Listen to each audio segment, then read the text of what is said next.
Welcome to the Week in Sports Cars, brought as always to you by the good folks at Cooper Tyres and the equally good folks at the Justice Brothers. I'm Graham Goodwin. This is the Marshall Pruett podcast with, of course, for reasons I know very many of you are aware, without Marshall for probably the next couple of weeks. We wish well to both he and, of course, to his lovely wife, Shabral. But with apologies a little later than usual this week for Twisk, the Week in Sports Cars. I've been off web, I'm afraid, the last couple of 3 days down in Port Ricard. We're going to make up for that, though, with a bit of a bumper bundle of Q&A questions from all of you out there in Twitter, Facebook, Reddit land. And joining me again is my deputy editor from Daily Sports Car, also Racer.com's WC correspondent, Stephen Kilbey. Good morning, Stephen. Good morning, Graham. I'm back on the pod. Back on the pod. And it's a glorious morning here in the UK. We're here in DSC headquarters. It's an impressive structure. It's not a shed. It's an impressive structure, what would you call it? It's kind of almost underground, almost like kind of... It's a lair. It's a lair. Okay, the jet fighter we keep parked at the back. Don't tell people about that. That's a secret. Secret airbase. That's a secret airbase. We're going to go for it, though. There is a massive quantity of questions. 77, actually. 77 this week. 77. Let's see how many of those we can get through. I think it's fair to say that a fair number of them have got the same three letters involved, and that is S, M and P. So, Stephen, we're going to start this week with Weck Aslam's Elms Acco, which is our kind of not very shorthand for the WC ACO family. SMP and their surprise withdrawal from the WC. What have we got on that? Because I'm sure there is a bumper bundle. I'll just go off, have a cup of tea and a slice of toast while you read out the names. Just read out the names of people who've asked about it. Yep, so we've had Stuart Hart's come in, Stephen Gates come in, Luke, late for Apex, we've had David Faulkner, Doug Bonham, Chris Ward, Jakob Ben, Luke Philippone, Damien Peachman, all asking about SMP. I bet there's more. There's probably more. We're Floodman Levin. Never heard of him. No, never heard of him either. Tom Bacon, great name. Excellent. We're just loads. Johnny Schultz. So. Absolutely. Well, tell you what. Let's do a bit of a proper roundup of it rather than ask. Tell you what. You have a quick look through if there's any particular points here. Well, I just explained for anybody that's been under a rock for the last week. What this is about is that S&P Racing and their ART Grand Prix backup team announced that they are withdrawing from full season WEC this year, having posted 2 full season entries, citing that they had effectively achieved all they believed that was going to come from the package, and in particular a pretty pointed jab at EOT and the superiority on track of the Toyotas. Of course, the SMP Racing guys with that BR1 Dallara chassis and the AER, the latest spec AER P60C engine, getting on the overall podium at Le Mans, the best finish by some distance from an AER engine. What a great kind of period of time they're having with the Mazda success coming as well.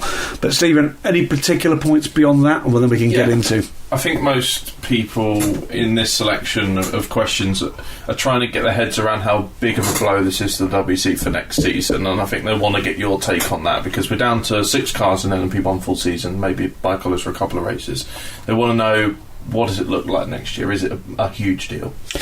First things first, I don't think it'll be 6. I think it will be fewer than that. I think at the moment what we're likely to get are a number of cars in LMP1 and elsewhere that may well show up for individual races. Now, one of the questions is going to be, how can SMP Racing do that if you're not allowed to actually enter as a one-off? This is something we got into with the CFC TRSM effort with Ginetta.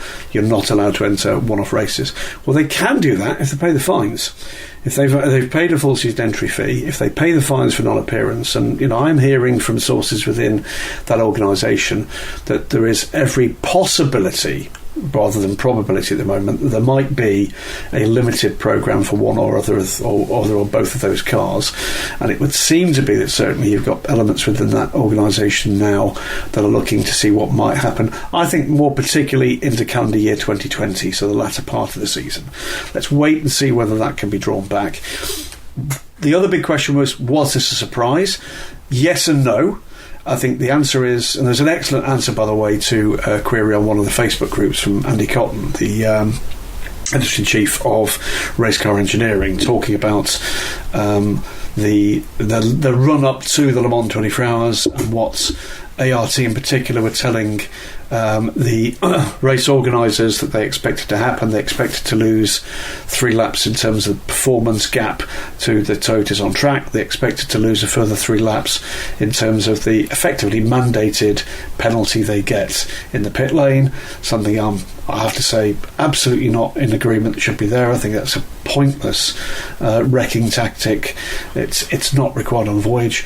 That would have cost them 6 laps over the full race distance. And where did they finish? They finished 6 laps down. They were spot on. They achieved all they said they could achieve with that performance package and that rules package, and they've basically decided that therefore will be that for now at the very least. So it is to do with their feeling that they'd be spending a lot of time, a lot of energy, and let's face it, not a small amount of money, competing against an opposition in Toyota that just have more than an edge, more than the edge they've built into that car, an edge by regulation. And in answer to the multiple questions that we've got there, Stephen, the answer is yes, that's now out of time. It's my view, wherever we are, the sole remaining options for full season competition are the 2 Toyotas. One of those cars tested at Paul Ricard this week and was massively impressive again, doing full race runs and endurance testing. Rebellion, and we expect that probably only one of those cars will make the full season at this point. Not hearing much in terms of commercial package coming together for the second. Ginetta will have 2 cars at the prologue and are working very hard for what could be quite an interesting 2-car programme there. So potentially you're talking 5, we hope maybe more cars for some of those races. But the interesting part of this is, where does that lie in terms of the technologies? Because what we've had to this point is an EOT for turbocharged cars, which is another thing, by the way, that S&P believe was incorrect, and an EOT for the normally aspirated, the Gibson powered cars. We've lost one of those as well, of course, with Dragon Speed going away and with Bicolis having shifted to the Gibson, unlikely to be seen in anything other than a smattering of races this year. It does make things simpler in terms of EOT. My view is dead simple. We're moving in 2020-2021 to balance of performance. That is widely perceived to be the biggest challenge for hypercar, and together with the grandfathered LMP1 cars facing the technical side of the powers that be. So let's just do BOP now. Let's just do that. Let's stop this actually now ridiculous level of superiority built into the regulations. We get the messaging. The messaging is simple. This is the most technologically advanced, efficient race car on the planet, the TS050. You've got a World Championship, you've got 2 Le Mans wins, now let's go racing. It really is that simple. And there are lots of pluses, by the way, to moving to a pure balance of performance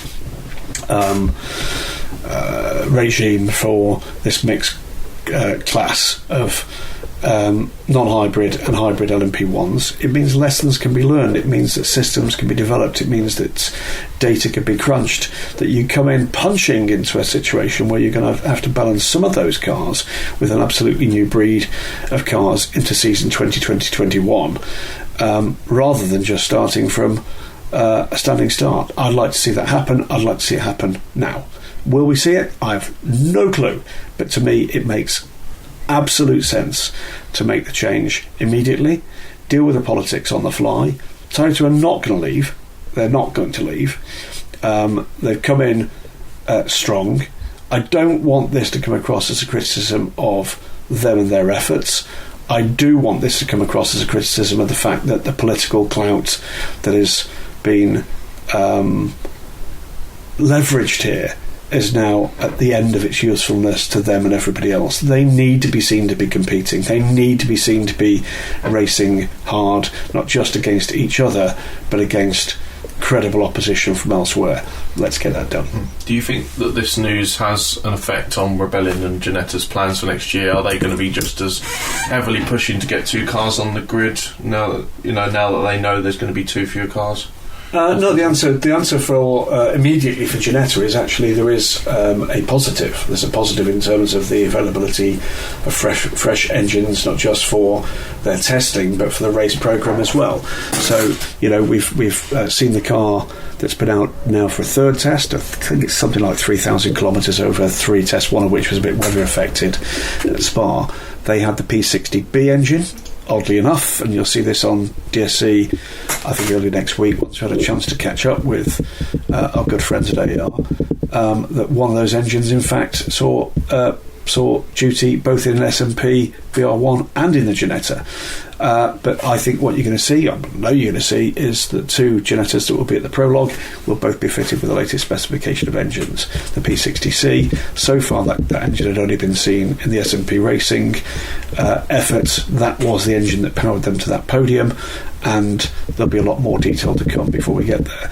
Rebellion, well, might there be a little bit of legacy potential, fluid a budget from somebody? There might be. I don't think so, bearing in mind what I think I know about the drivers that were aboard that effort. We'll wait and see. I think the prologue is going to be very interesting indeed. Is it bad news? It's fundamentally bad news at this stage of the game to lose 2 top class entries, and by that I mean 2 entries of quality and 2 entries in the top class. It's of course bad news. Is it a game-ending disaster? No. But I think what it has done is to again further focus the WC's view on what needs now to happen to sustain this through what's a tricky period for them in advance of their much vaunted new class coming in next year. I think there's going to be a huge effort now to get further cars onto grids in terms of 1 off and 2 and 3 off efforts. We've seen already some of that kind of coming to the fore with a number of teams asking and being given very positive answers about joining the WC for a number of races. For me, I think that's a plus. I think it's something the WC has lacked in recent years, that it's a plus in terms of turning up and knowing what you've got. A stable series is a good thing, but if, like you and me, you follow this week in, week out, just coming and seeing the same cars and the same drivers at the same circuits can get a bit samey, however good the racing is. So just to turn up and find someone actually just throwing their hat into the ring for a race or 2, as Corvette did last year, as we saw with to good effect with G-Drive at Spa, for instance, it's a good thing, isn't it? Oh, 100%. And before we move on, I think more to the point of SMP, where does this leave them in sports car racing? Obviously they've got their Blancpain program, but in prototype racing, where do we think they're going to be? Is this the end of their sort of prototype aspirations? They've got 2 cars that are clearly very capable indeed. You've got Boris Rotenberg, who is, how can we put this, a strong personality. Don't count out, by the way, that whilst this is not the reason why they have stopped, there are significant issues that surround the S&P racing effort in terms of the ability to quickly move money around, simply because of Boris Rotenberg's personal status in terms of economic sanctions and legacy from all sorts of issues down through the past. And that goes back years. That goes back to the days when, you'll remember, Stephen, the LMP2 effort for S&P Racing be unable, despite the fact the team wanted to, unable for many months to switch to Dunlop rubber, because Goodyear Dunlop is a US-based company. So there are sanctions issues around there too. They'll decide what they want to do, and they've got the funds available to do it. If something emerges that makes this a more viable proposition, I've little doubt we'll see them back somewhere. There's lots of questions. It looks like the Blancpain programme will continue. We don't yet know whether or not we're going to see S&P Racing branding on the AF Corsa GTE Pro cars. We'll see that probably for the first time at the prologue in Barcelona. But lots of unanswered questions. This is an organisation that puts a lot into motorsport. Their efforts rival Red Bull in terms of the breadth of the the impact that they make, in particular promoting young Russian talent. That's a good thing. Whatever you think about the individuals or the businesses involved, it's a good thing that actually motorsport is being seen as being a platform for them. I hope they come back. I really do, because the sadness of it is that program, that product, that car was coming on strong. Will we see others stepping into the ring? Let's see what the boys and girls at Garforth Ginetta can actually do. I hope we're going to see some exciting racing between them and Rebellion and anybody else that chooses to come on a race-by-race basis. And I really hope that this is a bit of a wake-up call to actually stop, to actually throw back the curtains here and make the big decision and have that conversation with the last remaining factory team and make it very clear we want to see some racing. And if we get some racing, you'll get more TV time, you'll get more interest, you'll get more people getting excited. And it is that thing about, it's very easy to explain to a knowledgeable audience, and our listening audience and the viewing audience for WEC is a very knowledgeable audience, to explain to them that to get to the point where these cars are getting to go head-to-head potentially with Toyota in clear running, is not only spectacular technological achievement for those privateers, but it's meant that there's had to be a sporting decision taken by Toyota and by the rule makers to effectively dumb that down. Because make no mistake, that Toyota is an absolute juggernaut, the fastest car ever at the Le Mans 24 Hours.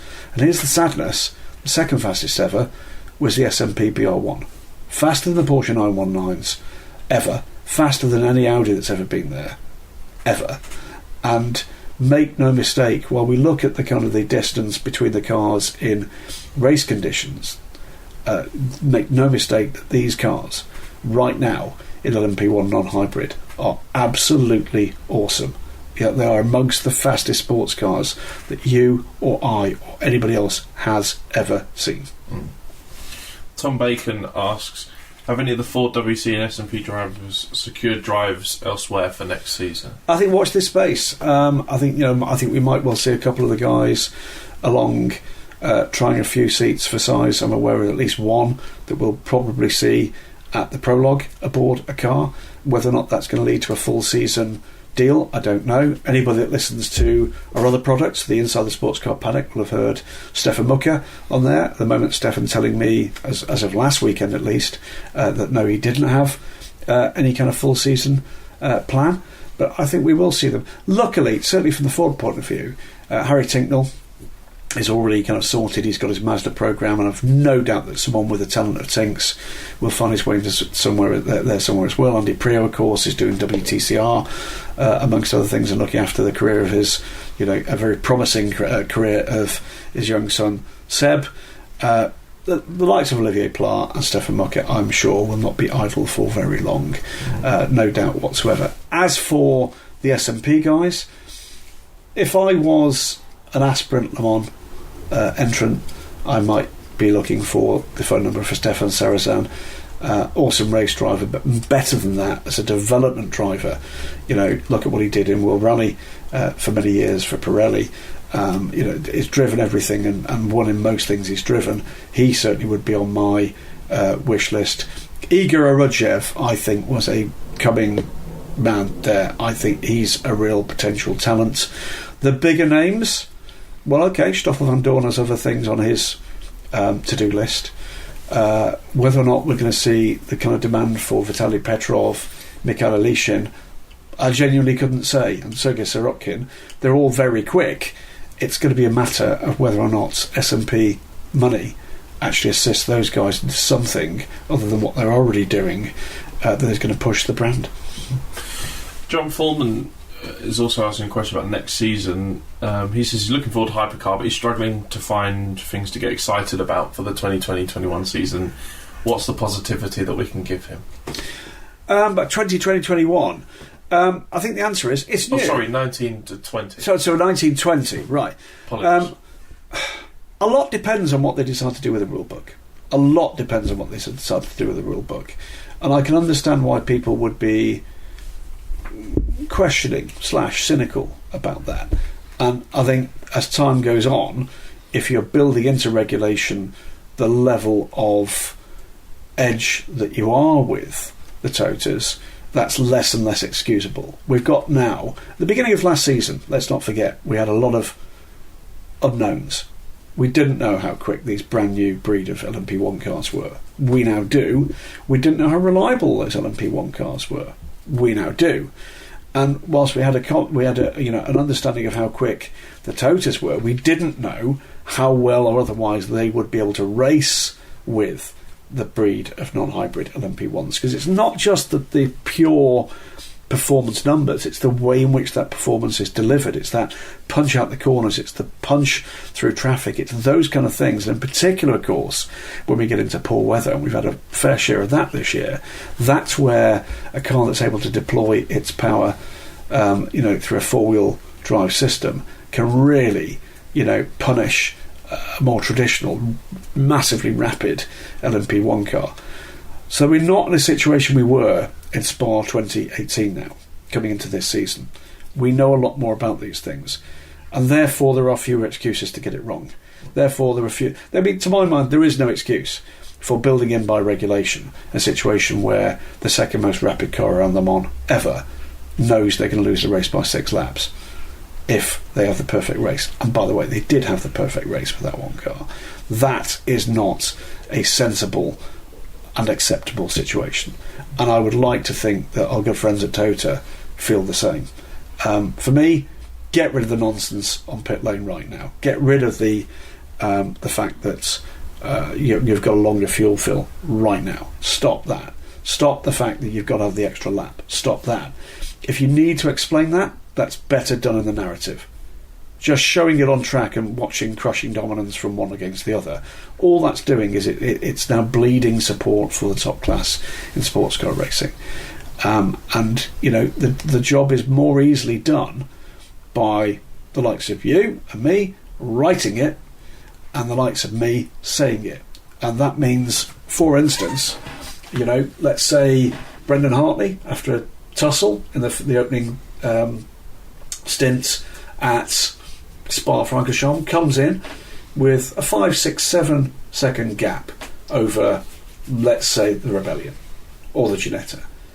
All you need to say about that is brilliant battle, ultimately hybrid boost has paid dividends there, and the amazing thing there from the technology point of view is that Brendan did that stint on half the fuel of the car he's battling with. That is progress. That's the message, and that's delivered in 5 seconds flat, not with a fat rule book.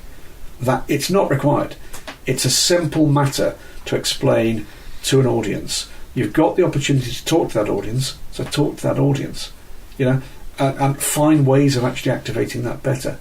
Put it on the car, write it on the side of the car, something along the lines of, the percentage difference in fuel efficiency between a hybrid and non-hybrid in LMP1 is mind-melting. It is astonishing that they can produce the performance they do with as little fuel as they use compared to what came before. And for me, we just need to take a step. The step needs to come now. And also, we mustn't forget that the GT battle in WC next year, I think, is going to be brilliant. GTAM's going to be fantastic, and it was last season. And in Pro, with fewer factories, yes, it is difficult to say it's going to be exciting with fewer factories, but I think if they do a good job of balancing it, and we know they can, and we know it's going to be easier with only 3 factories. But that's politics. All it needs. Less politics now. That's all it needs. All it needs is 3 factories going door to door, and it could be brilliant. Yeah, the one thing I would say is fewer factories means less politics, means less arguing about the I'm afraid the bullshit that we get involved in from day to day racing, and that's not a it's not a kind of a hurling a stone at either Ford or BMW, but it just means less complication. What do I think we'll see in GT Pro? I think we will see the odd race where maybe we get a third car for some of those teams. I think we will see that potentially come along at some points. Not regularly, but I think we might see that when there's a race that is important for their business-to-business activation, whatever it is that they're going to do at those races. I think we are still going to see awesome racing. And what I would say here is if there is a balance of performance disparity, it's going to be a damn sight more obvious with 6 cars than it would be with 10. Because it's all of a sudden going to be something where, it's readily apparent from what we see on the TV pictures. And anybody that's going that takes the view that the 6 cars is an absolute disaster. Look, it's not great. We had 10, and that's part of this cyclical nature. But I would challenge anybody out there that's followed the WEC for as long as you and I have. Tell me that 6 cars in an LMP1 hybrid was a bad thing. That was the most awesome racing I've ever seen in any class of any racing ever. And they managed to sustain that for those 2-3 years as the technology just went stratospheric. And, there's a price to pay for that. But that was 6 cars. 6 cars that had been well balanced in a multi-class race. No reason to think we can't see that again. Let's wait and see. I think, I'm not a fan of writing an obituary for a championship before you've seen actually the way this thing pans out. Let's wait and see what happens at Prologue. Let's see what happens when we get back to racing again at Silverstone in late August and early September for the course of the race, and then let's take a view. If then it's broken, then we should expect people to be shouting loud and hard that things need fixing. And I can guarantee you this, I'll be amongst the loudest voices. Anthony Ghosh says, is a single tyre manufacturer for hypercar a good thing or a bit short-sighted? It's a good thing if you're bringing a balance of performance focus to the top class. There's variables, isn't there? Yeah, it's fewer variables. It can assist, depending on the commercial model, to reduce budgets. Certainly there's less pressure on the development, but we shouldn't lose track of the fact, it's an area where it's another area that caught out LMP1 this year, that it's not quite that simple. Because there aren't going to be, there's either going to have to be tyres that suit a 4-wheel drive system and one that's not, or you're going to have different tyres on those cars. So single tyre is not the cure-all. What the cure-all here is either having a product that suits equally those two, and that's a big ask, or that you've got to have tyres that are ideally suited to the package, in which case it sort of undermines the position of actually having a single tyre manufacturer. There's going to be fundamentally different cars racing in this, aren't they? Fundamentally the same brand of tyre. Fundamentally different, and I think there's lots more to come on that in terms of just exactly what we might see in hypercar as things move forward. And I am increasingly questioning of whether or not we are talking realistically the 2 subdivisions that are often talked about, which is prototype-based cars and GT-based cars, or road-going-based cars. Or what I actually think we've got, in addition to which we've got the grandfather P1 cars, is potential for GT-based cars, road-going-based cars, because that's something we haven't so far got. I'll come to the reason why I take that position in a minute. Prototype-based cars, which is what Tota told us they've got, and Jim Glickenhaus tells us is what he's doing, and the Aston Martin Valkyrie, which is altogether different gravy. It's completely different. That is not a road-going hypercar, the like of which you, I, or anybody else this side of the, Skunk Works at Red Bull Racing has ever seen, ever. That is not a regular hypercar. That is an altogether different thing. And that, I think, is going to be an interesting point for the rule makers to kind of think their way through. It's probably got more in common with a race car than a road car. Any road car, and you simply will not be able to compare the dynamics of that package with, let's say for the sake of arguing, a Koenigsegg. A Koenigsegg is a hypercar in the realest possible sense. It's a hyper road car. The Valkyrie is a completely different breed. Everything we've seen from that car, and it wouldn't have taken a genius. It takes a genius to design it, but it wouldn't take a genius to work this one through. It is massive power, but actually what makes that car do what we're being told it will do is the aerodynamic focus, and that could cause some problems for balancing out the capability of those cars. Be interested to see how they approach, for instance, the relative challenges of a full season of WEC and then Le Mans, particularly with the aero restrictions are going to be placed on some of those cars. Be interested to see. You could theoretically, Stephen, see, let's say for the sake of arguing, Toyota absolutely dominate the season, and then the Aston Martin Valkyrie completely cream them up. Peugeot was a bit like that at times. Absolutely. We're going to have similar problems to navigate that we've got now in LMP1, where you've got hybrids versus non-hybrids as well, where warming the front tyres is a really big issue. And there'll be less of an issue coming into the next season with the new Michelin fronts for the non-hybrid cars. I think we're going to start to see big advances there for Rebellion and for Ginetta. We've seen a bit of that in testing, particularly at Aragon, where Ginetta, Rebellion and SMP were given the opportunity to test those new tyres for the first time, and there was a definite step. And that is about, by the way, to explain that point, the current tyres that are used on the LMP1 cars are designed for the Toyota, and because that delivers power through the front wheels, it means it can get more temperature into the front tyres more quickly. And over this season, the non-hybrid cars have struggled to get the temps up into the kind of operating window.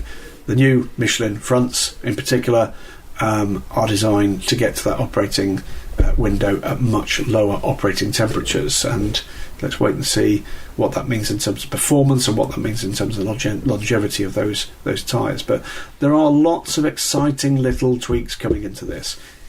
Don't think it's it's not a full reset into 2019-20. But there's plenty of little tweaks that are coming into this that mean that what you saw at the start of last season is not what you're seeing coming into this season. Not all of it good. The SMP bit is one part of that, but there's a lot of hard work been going on. And whilst I had this conversation yesterday with one of the engineering guys that was at the test at Paul Ricard, and, he said, we know that when you come away from here, the first question you're going to be asked, if people know you've been there, is what were the lap times like? And the lap times were pretty irrelevant, perfectly competitive, but pretty irrelevant. What was actually going on at testing like that was learning a lot more about tyres, learning a lot more about systems, working through those little tweaks that had been made through the 3 tests that car has had, the development that the factories put into, genetic factories put into those cars, that mean that little niggles that could come and bite you in race conditions have been dealt with. And delighted to say that it was three days, aside from torrential rain for about 2 hours at the start of day 1, it was blisteringly hot, and throughout those 3 days, absolutely not one reliability problem with that Ginetta AER, which, bearing in mind the limited running it had, I think is pretty impressive stuff. Slightly different note now from Mateus Longo. Says, I've been wondering about the relation between money and lap times around the Circuit de la Sarthe. Please correct me if I'm wrong, but the budget expected for the car career is around 20 to 30 million euros for 2 cars, and the lap times are expected to be around 3:30 at Le Mans. What thrills me is that an LMP2 car costs around 3 million euros per season and is lapping 325. Sorry, but these numbers don't match in my head. Why would they make someone spend 5 times more than an LMP2 team to run slower laps? Thanks for all the content during the week prior to Le Mans and during the race week. Stay strong, Chabral. Yeah, absolutely. It's a fair question, but I think 3 million is at that date. I think it's moved up a little from that. I seem to recall it was about 3.2 to 3.4 million 3 years ago, so it'll have gone up probably close to 4 now for a full season for a decently operated P2 car. The point still remains, what they're trying to do here is to provide a formula that is attractive to manufacturers, and they're responding to the feedback they were getting from people within the industry as well as outside of motorsport and the fan base as well, that what you needed was relevant technology, and that's a key thing there, relevant technology, but also that you had some semblance of visibility of the brand, and that's a tricky one to deliver. And this is where you get into DPI and DPI 2.0, etc., etc. I know that comes up later, so we'll deal with DPI 2.0 later. So Hypercar was always based around those guiding principles, as well as reducing budgets and the opportunity or the necessity for kind of sky-high vertical development curves. So Principally, this is around brand identity. That's why LMP2 doesn't work for that, because they don't look like a insert name of car manufacturer that might come and do it. Brand identity, some technological relevance, hence the hybrid tech. And in answer to those people that say hybrid's not relevant anymore, bullshit. It's absolutely relevant. You pop along to any motor dealer anywhere in the world, and you'd do well not to find at least some hybrid solution amongst their product range. And why does it cost so very much more? You're dealing with an absolutely brand new class of race car. That has to take into account development from the ground up. There's all sorts of things that were built into that formula that mean that you are dealing with literally everything having to be new. There might be the odd carry across component from Toyota from their hybrid systems, but it won't be very much. Entirely new tubs, entirely new aero, entirely new everything, and that comes at a cost. And is racing more expensive at a factory level than it is for a privateer? Yes, it is, because there are various things you need to build into that. You don't just go racing for racing's sake. You go racing to either looking for your R&D. That's less likely to be the case in hypercar now, but certainly to activate that brand in terms of marketing side of things. That's why hypercar exists, because if you're going to sustain the major international events that the ACO, the WC want to, then you need those manufacturers to be spending money in the pit lane, around the track, in the paddock, outside of the racetrack. That's what it means to attract those kind of brands. So I get the point. What we've already seen with the LMP1 cars, by the way, is that you can produce ultimately the very similar level of performance in a completely different technological way. In order to do that, they've had to be given a bit of a buy, by the way, in the regulations to get them where they are, those LMP1 cars. The LMP2 cars are massively impressive for performance they deliver, against the cost. But let's not kid ourselves, that 3 to 4 million per WC season is effectively being paid for by private individuals.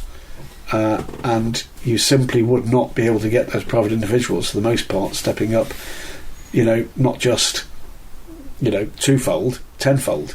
That's the key here to making these things sustainable.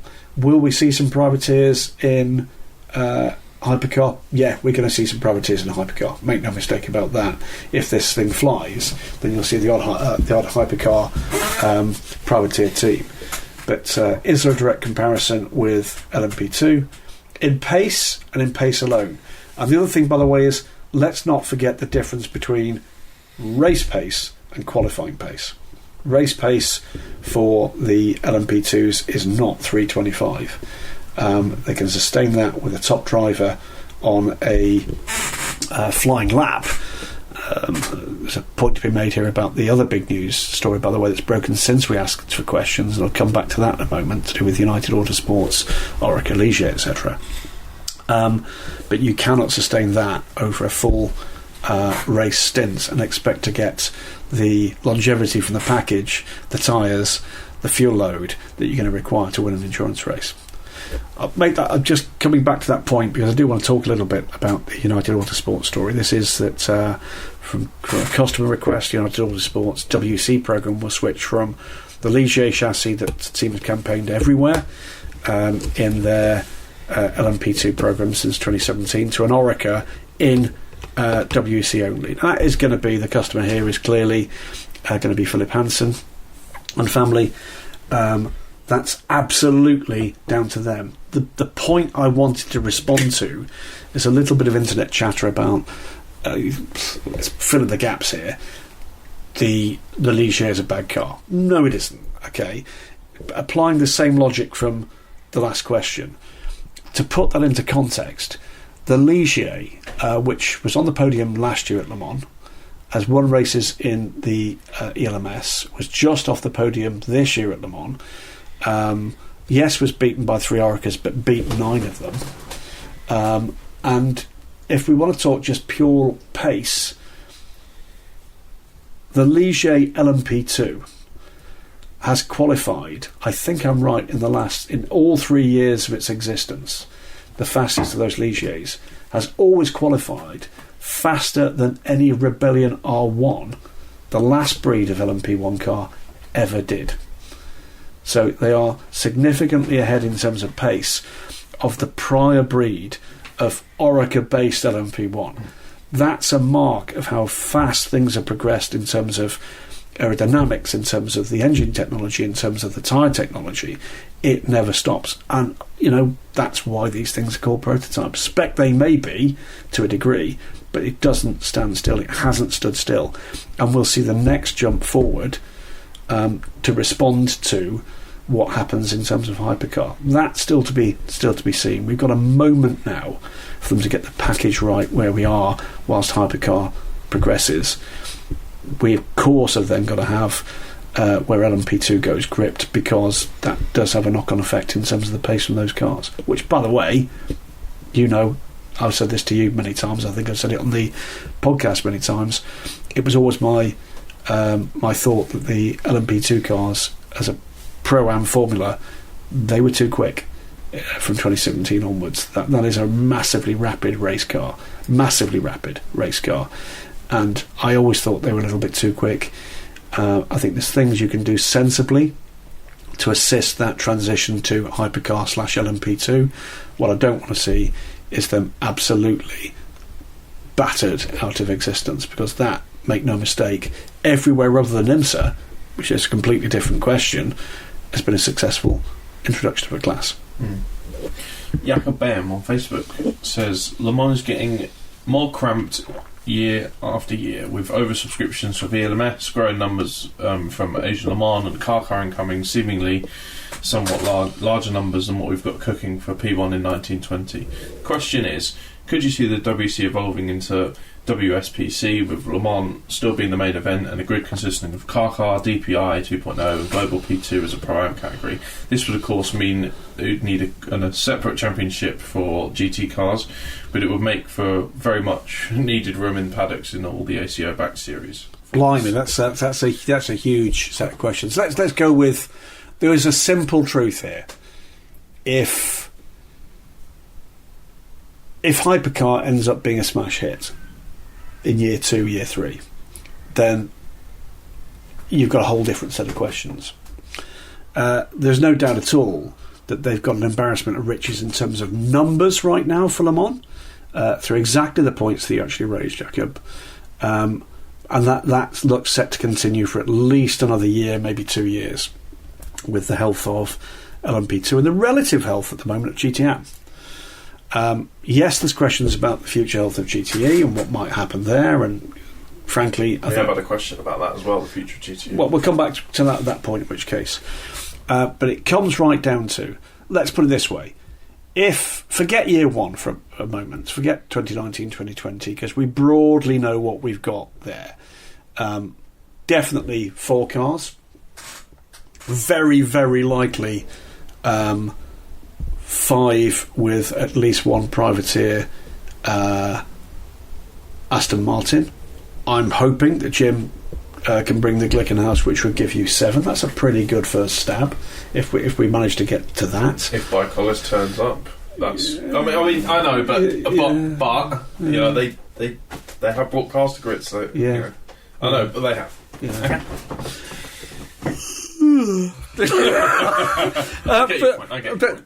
But let's say 5 to 7 cars in year 1, and let's say for a moment, and by the way, anybody thinks that's not yet, let's say we might get insert another DPI manufacturer, same thing.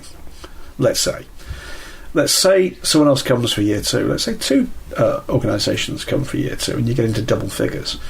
That's more than sustainable. What you've then got to do is to sustain a very healthy LMP2 cabal behind that, because you clearly want to support what you've got in terms of a ladder system for teams and drivers moving onwards and upwards. Leaves you with 2 questions: the ongoing relationship with IMSA, we'll come to the IMSA, the DPI thing in a moment, and of course the health of GT, and we'll come to that with a separate question again. I think the opportunity for DPI comes if we get a bit of a struggle with hypercar. If we get a bit of a struggle with hypercar, and if that 7 cars becomes 4, and if year 2 stays at 4 or maybe moves to 5 or 6, at that point maybe there's an opportunity for someone with a bit of vision, maybe a John Doonan, to say, okay, we know that potentially our cars are quicker, we'll take the hit, we'll apply BOP to the WC grid. Okay, ultimately what it comes down to is, look, we love our sport, fast is good, going faster and faster year by year is something that we all relish. But if in this extraordinary time in automotive and motorsport history we have to take a hit to maintain what we've got, I'm here to say I think that's a price worth paying. If we have to put up with race pace being 3:30, which probably means actually, by the way, that qualifying pace is going to be at or quicker than the current LMP2 pace. There's nothing wrong with current LMP2 pace at Le Mans for qualifying. But if that's what we have to do to still have fast, loud cars at Le Mans 24 Hours for another 4, 5, 7, 10 years, that's a price worth paying. That's why I put in the effort that I do, that Delhi Sports Car puts the effort in that we do. Same with Racer.com, is we want to go and see exciting cars going wheel to wheel. Have they got problems moving forward? No. They've got options, and there's a difference. They took one option this year by offering those 2 additional places. They recognised the importance right now, this unique window right now, of the professional race teams that run in the Pro-Am classes, and they accommodated 2 more of those. That will have been, for one reason and one reason only, money. They bring finance to that race, and there's nothing wrong with that either. Do they lack at the moment the level of manufacturer involvement that IMSA does? Yes, but it's a bit simpler for IMSA. IMSA is dealing with manufacturers in one market where they're an established player, and they're not having to deal with those manufacturers, importers, across international and global boundaries. They are dealing with the US end of Mazda, the US end of Acura, the US end of Chevrolet. And that is an altogether simpler way in which you've either got a good enough product or you don't. And their product is superb. Okay, but it's impressive when you go to a major IMSA event to see the level of manufacturer activation, and that has to change, particularly in the WEC. And there's something incumbent there, not just on the WEC but on the manufacturers themselves. And I've certainly been critical of 1 or 2 of the manufacturers for just being invisible when they're there. It's all very well bringing 2 lovely shiny race cars, but I want to care. And I'm given limited reason to care about your products if there's no one to engage with if I'm bringing my family to the racetrack. So could we see an opportunity for DPI in a BOP future at Le Mans? Yeah, and you know what? And you've heard me say this before on Twisk, I hope there is. Am I convinced that we're quite at that point yet? No.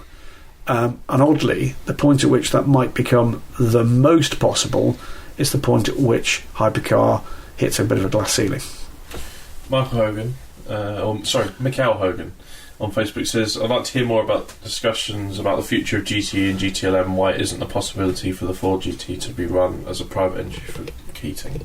There is a possibility for the Ford GT being run as a private entry for Ben Keating. The issue is going to be where you run. If that's an IMSA question, and I think it possibly is an IMSA question, the problem for Ben... It's both, I think. Yeah, I mean, it is whether or not there's the opportunity for there to be a kind of Pro-Am subclass of GTLM. I just don't think there are numbers, are there? Absolutely. Ben told me he doesn't think there are either. So there you go. I think he wouldn't spend the money if all he's in is a class of 1. Ben is an awful lot of things, most of them extremely good. What he isn't is a pot hunter. And what that, by the way, that's a phrase for our international audience, is a driver/team that goes and does the easy thing just to come away with a trophy. That's not Ben Keating at all. He's not remotely on the same planet as Ben. So what will he do with that for? I hope he brings it to Europe. I truly do. I hope it comes to the European Le Mans Series and I and Johnny Palmer get the opportunity to call Ben, taking the fight to some of the established order in Europe. I hope he does that. And we know that Ben is, remarkably attracted by the prospect of coming to Le Mans for another very many years. And in particular right now, there's a couple of factors around Ben. One is he has the Ford. That's a known. Two is they've had a terrible year in GTD this year. They're not going to win the entry. So he's got to find another way of actually persuading people to bring that entry back. So his choices at the moment are going to be interesting politically, if nothing else. He was a great competitor, and I thought the way that he responded to the most challenging of news after the Le Mans 24 Hours, I thought he showed his real class. So in terms of what do you do with there already is Pro-Am GTLM, it just doesn't exist in IMSA because you've got a healthy GTD class, and that's a series of choices. We do sit in this remarkable period where there are no two international sports car, by that I mean prototype and GT racing packages, that have the same class structure. There are no two that have the same. Asia Le Mans, European Le Mans Series, WC, IMSA are all different. Now that's slightly confusing, but it does give people options. And I think Ben's got a couple of options ahead of him, and I hope he takes one that means I get to see more of him, because I thoroughly enjoy his company. Always presents the car beautifully, always competitive, awesome privateer driver, absolutely excellent sporting attitude to it. On the same topic, Supersonic James says, Great name. It is a fantastic name. Is there anything cooking to entice manufacturers back into GT Pro? Any new ones?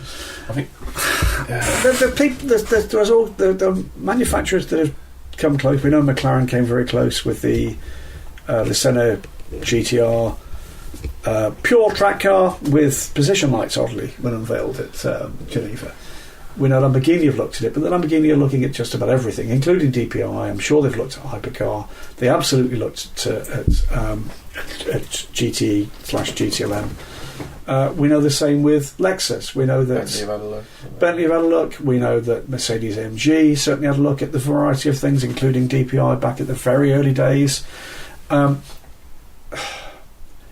You could legitimately have a story every week saying that someone's assessing something, but the reality is bringing those projects to reality is a long, hard road, and it has never ever been harder than it is right now. It is actually remarkable that it's as healthy as it is right now.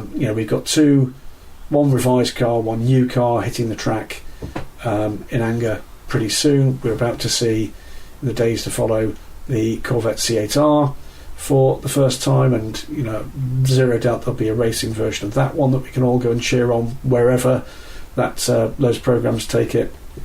We've got the revised version of the Porsche 911 RSR now been unveiled, and that will make its debut publicly at the Prologue for the WC, and its racing debut at Silverstone, IMSA for Daytona next year.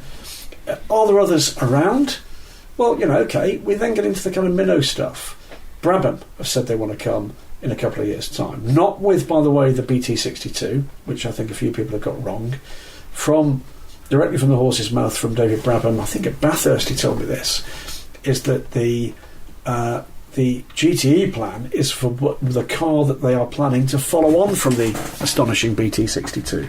So, a slightly less bonkers performance applied thing there. We're yet to see exactly what Larry Holt and Multimatic pull out the fire in terms of the potential for customers doing race by race in the WC, for instance. So, let's not bury something before the grave's been dug.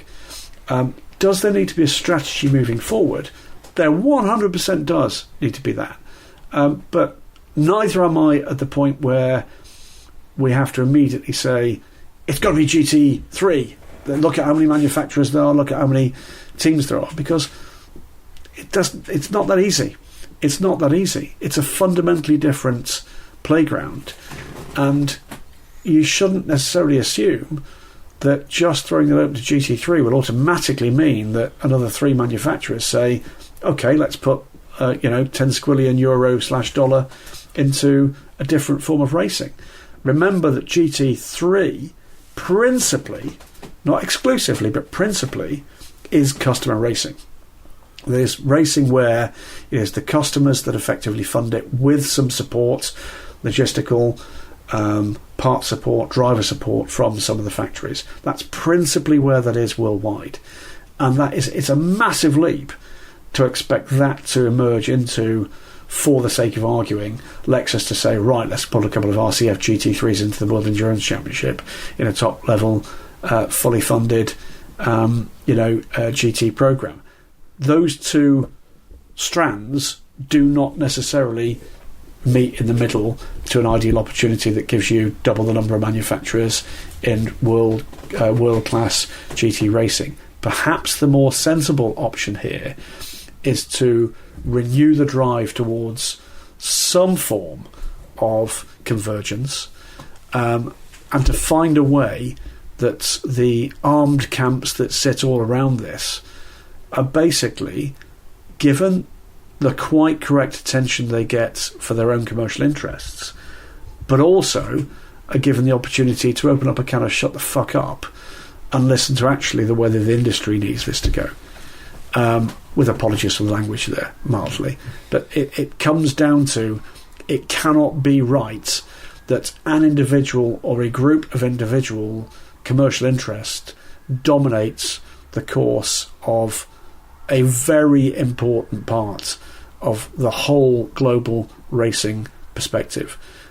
It is time for the major organisations involved here to sit down and deal with this like ladies and gentlemen, rather than deal with this purely on the basis of their own, at times unenlightened self-interest. That's my view. If you want a factory GTE or GT grid in WC and at Le Mans, if you just threw GT3 in there, it would be actually a remarkably hard sell, I think, for some of those manufacturers to go to their board and get the funding, because they go, hang on a minute, we've got the IGTC, you're already driving GT3 cars all the way around the world, and we're winning those races. We're not finishing 37th and winning a car. But here's the point. I don't know a single one of those manufacturers that would be doing that if it wasn't driving the opportunity to sell those cars. And I don't mean sell those road cars, I mean sell those race cars. That's the basis on which GT3 generally operates. Yes, there's a bit of a brand building thing, and Bentley may be a bit different, and there might be one or two that are a bit different, but ultimately the principle of customer racing is you're selling race cars. It's the way that Porsche has always operated. Porsche for a long time as a major profit centre through its customer racing program, principally with the Cup cars. And that is a principle of GT customer racing that has been jealously sought, to a certain extent successfully, by some of the other major brands. If you talk to the likes of Chris Renke at Audi, he will make it very clear this is customer racing. This is not a factory program, it is customer racing, and we will support them, and we want to see that kind of grow. But ultimately, he and Audi Sport are looking to sell and support the sale of race cars. Move on to IMSA, shall we? Oh, if we must. IMSA's pretty good, Graham. IMSA's pretty good. It's pretty good. We've got a wide variety of questions, I think, here. We'll start off with Defly on the fly. Yeah, on the fly on Twitter. He says, "Have you got on the fly from Defly?" Well, he's put Defly. Defly at on the fly. Okay, so it's on the fly. Okay, we're going to go for that. We're going to go for that. It's at on the fly on Twitter. He says, will Porsche win all the remaining 2019 GT3 races with their excellent strategies? And this is, similar to what Ryan Terpstra has also asked about the fact that Porsche's won 5 races in a row. What do they have to do BOP wise here? Right. Okay. I've read through the IMSA questions, and there's probably a number of others you can touch upon here. And there are 2 or 3 dominant themes in IMSA, as there tend to be with most kind of racing championships. But one of the dominant themes is Porsche. Brackets, it's not fair / BOP. strategy, pace, aggression, blah, blah, blah, blah, blah. Am I right? Mm-hmm. And that's not being kind of... Yeah, but that's basically where the debate is. Right. Number one, the Porsche 911 RSR is an awesome race car. It has a very wide operating envelope with BOP. It's been very well designed. It is very raceable. And Porsche have an awesome squad of race drivers. It's military level. Yes. Isn't it? Awesome squad of race drivers in IMSA, all of whom's job description effectively says go out there, win races. Okay? Yeah. I think we can all agree on that as a kind of assessment. No doubt in my mind that their strategy has been top-notch. Absolutely top-notch. As for the kind of brackets, it's not fair /BMW /Corvette / stop hitting things. Number one. Stop hitting things. Are we getting to the stage where a car, multiple cars, are edgier in terms of the performance envelope where they are in the BOP, and are having to be edgier in terms of the chances that are being taken? Are we going to count out driver error in some of those cases? You know, the reality here is everything I did in starting this point are known knowns about Porsche. Known knowns, including the fact that those drivers are not going to give any quarter. They're not. They'll race fair. They're not beyond a bit of rubbing, but everybody knows that. So you've got a choice, haven't you, if you're going wheel to wheel? Risk it or don't risk it. And that's exactly what Porsche would like you to think about. I might firmly point the finger at Porsche drivers or a Corvette driver or a BMW driver, for instance. No, I'm not. What I'm saying is I do grow tired of everything being BOP and everything being a single team's fault. You don't win multiple races by accident. You don't. There's got to be a massive basis of quality in one or a number of different areas. And the reality is, if you want to win in IMSA, you've got to beat the Porsches. And what I find remarkable is even through some of the shorter races, is there are times when those Porsches will be back of the queue, but you know damn well by the end of that race they're not going to be, if they're still in one piece. You know damn well by the end of that race they're going to have made their way through on pace and or strategy. And for me, I've been asked about Porsche, so I'll speak about Porsche. The masters of sports car racing. We see that wherever they race, the masters of sports car racing, and to take the fight regularly as they do, both in WC and in IMSA, and for that matter in GT3 racing. We'll cover over the N24. That was slightly unfortunate, but to do it the way they do, as consistently as they do, and as successfully as they do, and with a race car, frankly, is just awesome as the 911 RSR is. I just think we should celebrate it. I think we should celebrate the fact that if they are beginning to kind of come to the end of the road with a period of time where, outside of the heritage liveries, we have suffered some of the most boring race car liveries in modern history with Porsche. If they can just get rid of that and get back to something all round awesome that's not based on an old race car livery, then that right there is a team that you can love rather than just admire. Never been a massive Porsche fan. Never have been. It's never been part of my psyche. Massively impressed with the product. Massively impressed with the way they race it. Massively impressed with the way that the drivers over the last 20 years have conducted themselves publicly.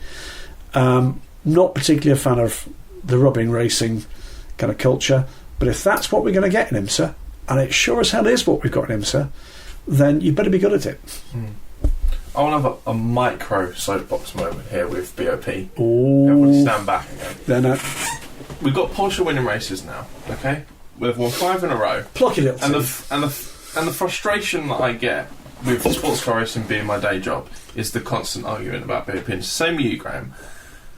When people weren't winning 5 races on the bounce in IMSA, everyone's talking about the fact that, it's just cyclical, it's ridiculous, it's not real racing, it's waiting everybody's turn. And then the moment Porsche win 5 races in a row, it's but Porsche have won 5 races in a row now. It's unfair and blah, blah, blah, and they need to fix this for the BOP. What do we actually want from racing? We need to actually stand back for a moment as a collective and think, what do we actually want from GT racing now? Because it's got to the point where nobody seems to be able to just sit back and enjoy a race anymore. You spend every year at Le Mans looking at a field of fantastic GTE cars, battling it out, all with factory money behind them, and we wonder why people leave, because when you've got hordes of people everywhere who, no matter what happens, they find a fault in it. Oh, well, this year Corvette didn't stand a chance, and blah, blah, blah. And then the next time it was that person got screwed, and this time they always win it, and then but they don't ever have a chance, and it's just a constant round of negativity, no matter what happens. Porsche have done a brilliant job here with not the fastest car at a lot of these races in strategising their ways to wins, and that's fantastic. We should celebrate that, because now the rest of the GTLM paddock is going to have to up their game. It's ridiculous at this point. GT racing needs to be enjoyable. It really does. And sometimes you just struggle, looking at some of these questions, to find the enthusiasm about it. Anyway. Ladies and gentlemen, Stephen Kilbey. Soapbox moment there. But you're right. And, like this, it's sport. Those of you that have read anything that Stephen's written, and anybody that's met him in person will know he's a massive sports fan. Supports a massive variety of truly woeful stick and ball sports teams around the world. He supports in the UK here in what we correctly call football, and what you over there in the United States incorrectly call soccer. Supports a long-established team that's known popularly as Tottenham Hotspur Nil. Lots of teams in US sports passionate about sport, which is frankly why he was given the kind of house room to come and join us in the first place. And you're right, one of the things about the immediacy of social media, of course, is that you immediately can release emotion, whether or not it's in triumph or disappointment, and that helps us because it gives us an awesome show with the Weekend Sports Cars, but it also does give us a real overview of what is tweaking your tails out there. And actually, you make a good point. You make a good point about, the preponderance of negative in public comments about everything. It's not just sports car racing. It's literally everything. It's not even just in sport. It's kind of, the level of what was so good about what happened at Watkins Glen is we had a moment where more or less everybody said well done to a winner. More or less everybody. And that was just marvellous. Just absolutely marvellous, because we don't get enough of that. And, for me, you've got to win well, you've got to lose well. And maybe there's some lessons around that. I think you're right. Celebrate excellence. You want excellence? Let's have excellence. Let's not regulate out excellence, which is what we spent a lot of the show so far talking about. Let's have excellence. And if excellence looks like 5 in a row, you've got to decide for yourselves out there as fans of the sport whether or not you want to continue down the road of excellence, or whether or not you actually want to get the guys to hitch up a caravan when they rock up for the next race. I agree. So let's just carry on with a question about Mazda's BOP, shall we? Facebook says, should Mazda's DPI crew fear about BOP with their recent success? Screw them. I bet just load of lead on them. It's not fair. I think there's a couple of questions about Mazda. Again, Mazda tend to be, it has to be said, Mazda, Christophe Bouchou and the soapbox moment are the three constants of the Weekend Sports Cars. The answer here is this. I don't have the numbers. I know what my eyes told me. I think there's questions around why success now, what's happened, even though there's not been the BOP that seems to have affected it. The answer is they've hit the sweet spot. Make no mistake, a vast amount of financial, intellectual, technological investment has gone into the Mazda programme this season.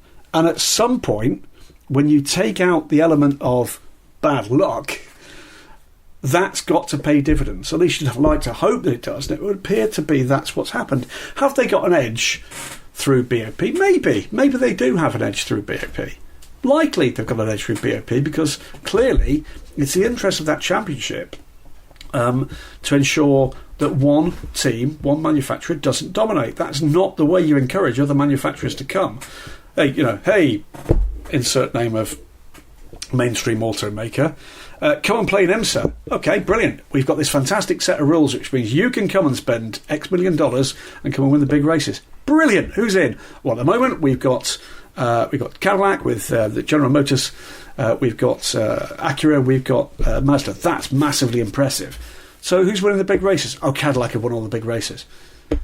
That's not a selling point, is it? And that to almost this point has been a real concern for me.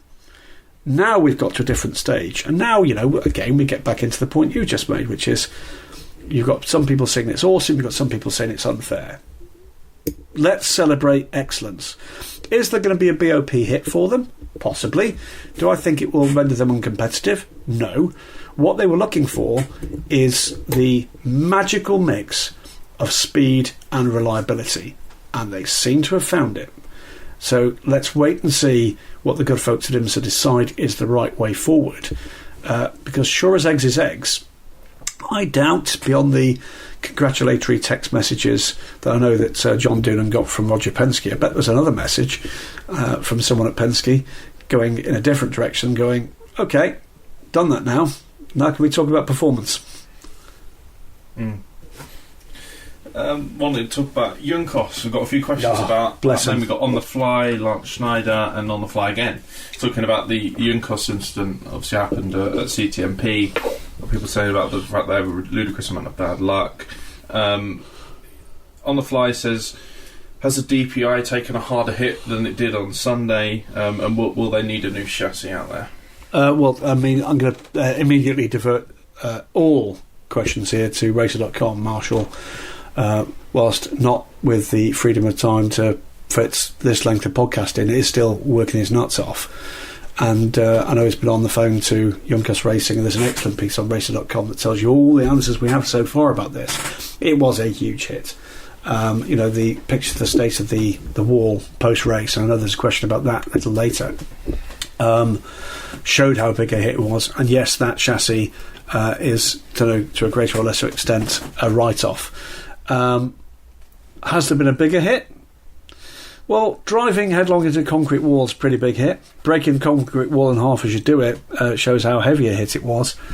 But the main thing there is, it just goes to show, doesn't it, how effective that technology is. I'm not going to get into the politics of DPI, LMP2, but here's a moment to stand and mentally applaud the technical teams behind the development of that technology, both at IMSA and at the ACO, for producing chassis technology that basically means that we can now be talking about a broken car. That's it. That's as far as I need to go on that one. It's a huge hit, but these cars are astonishing. What the punishment they will take, that means the driver doesn't have to take all of that punishment, is astonishing. Not only are we dealing with a period of time where we've got the fastest sports cars we've ever had, we've got the safest sports cars we've ever had. And that means we can now have a different conversation, which is about whether Junkos Racing can make it back to the track rather than standing at a graveside, because that's an altogether different conversation. And we're not in that position. For that, I'm enormously thankful. Ben Edwards. Not that one. I was going to say, he said, following on from MP's point last podcast about the work that Multimatic have done to improve the RT24P to make it faster, can any of this be transferred to the Riley MK30 to improve the base car? Would it need rehomologation? Would rehomologation be allowed? I'd love to see something to encourage more diversity in P2. I think the answer is, I agree with you about more diversity in P2. I think the answer is, its time is up for that. We're now, firmly into the rearward-facing slope of this current iteration of LMP2. DPI 2.0 is on the horizon. I have zero doubt that Larry Holt and the guys at Multimatic have got a firm idea in their mind as to what they want to do on that front. Could you reverse engineer it? You could. Not quite sure why you want to. It's too much a risk for that level of investment. Yeah, I mean, the reality is there are going to be other immediately competitive propositions. I'm not sure why you'd want to. I think I'm going to give you a slightly different answer to the same question, which is, it comes back to the question I know we fielded last week about customer availability for the current iteration of DPI. There's so many unanswered questions at the moment around the the detailed direction. I would caution this. Whenever you see phrases like could and should, might, in any kind of reporting, including mine, of these matters, it means we don't know the answer. It means that we are pulling strands together, but there is no firm conclusion. And the reality about bits to do with hypercar, bits to do with DPI 2.0, bits to do with LMP2 and what might happen there in terms of the future, is there are far more unknowns in terms of the detail than knowns. And I'd caution anybody at the moment around taking an individual piece on the future altogether too seriously as being gospel, because there's a lot still up for discussion, and that discussion is going on at a pace right now. We're going to see something with LMP3, the new breed of... Similar to what he's talking about, Ben, here, in the fact that we've got Ginetta and Adess effectively... They're coming looking for more customers in a saturated market. Adess are re-engineering their old car. Ginetta have come with a fundamentally new car.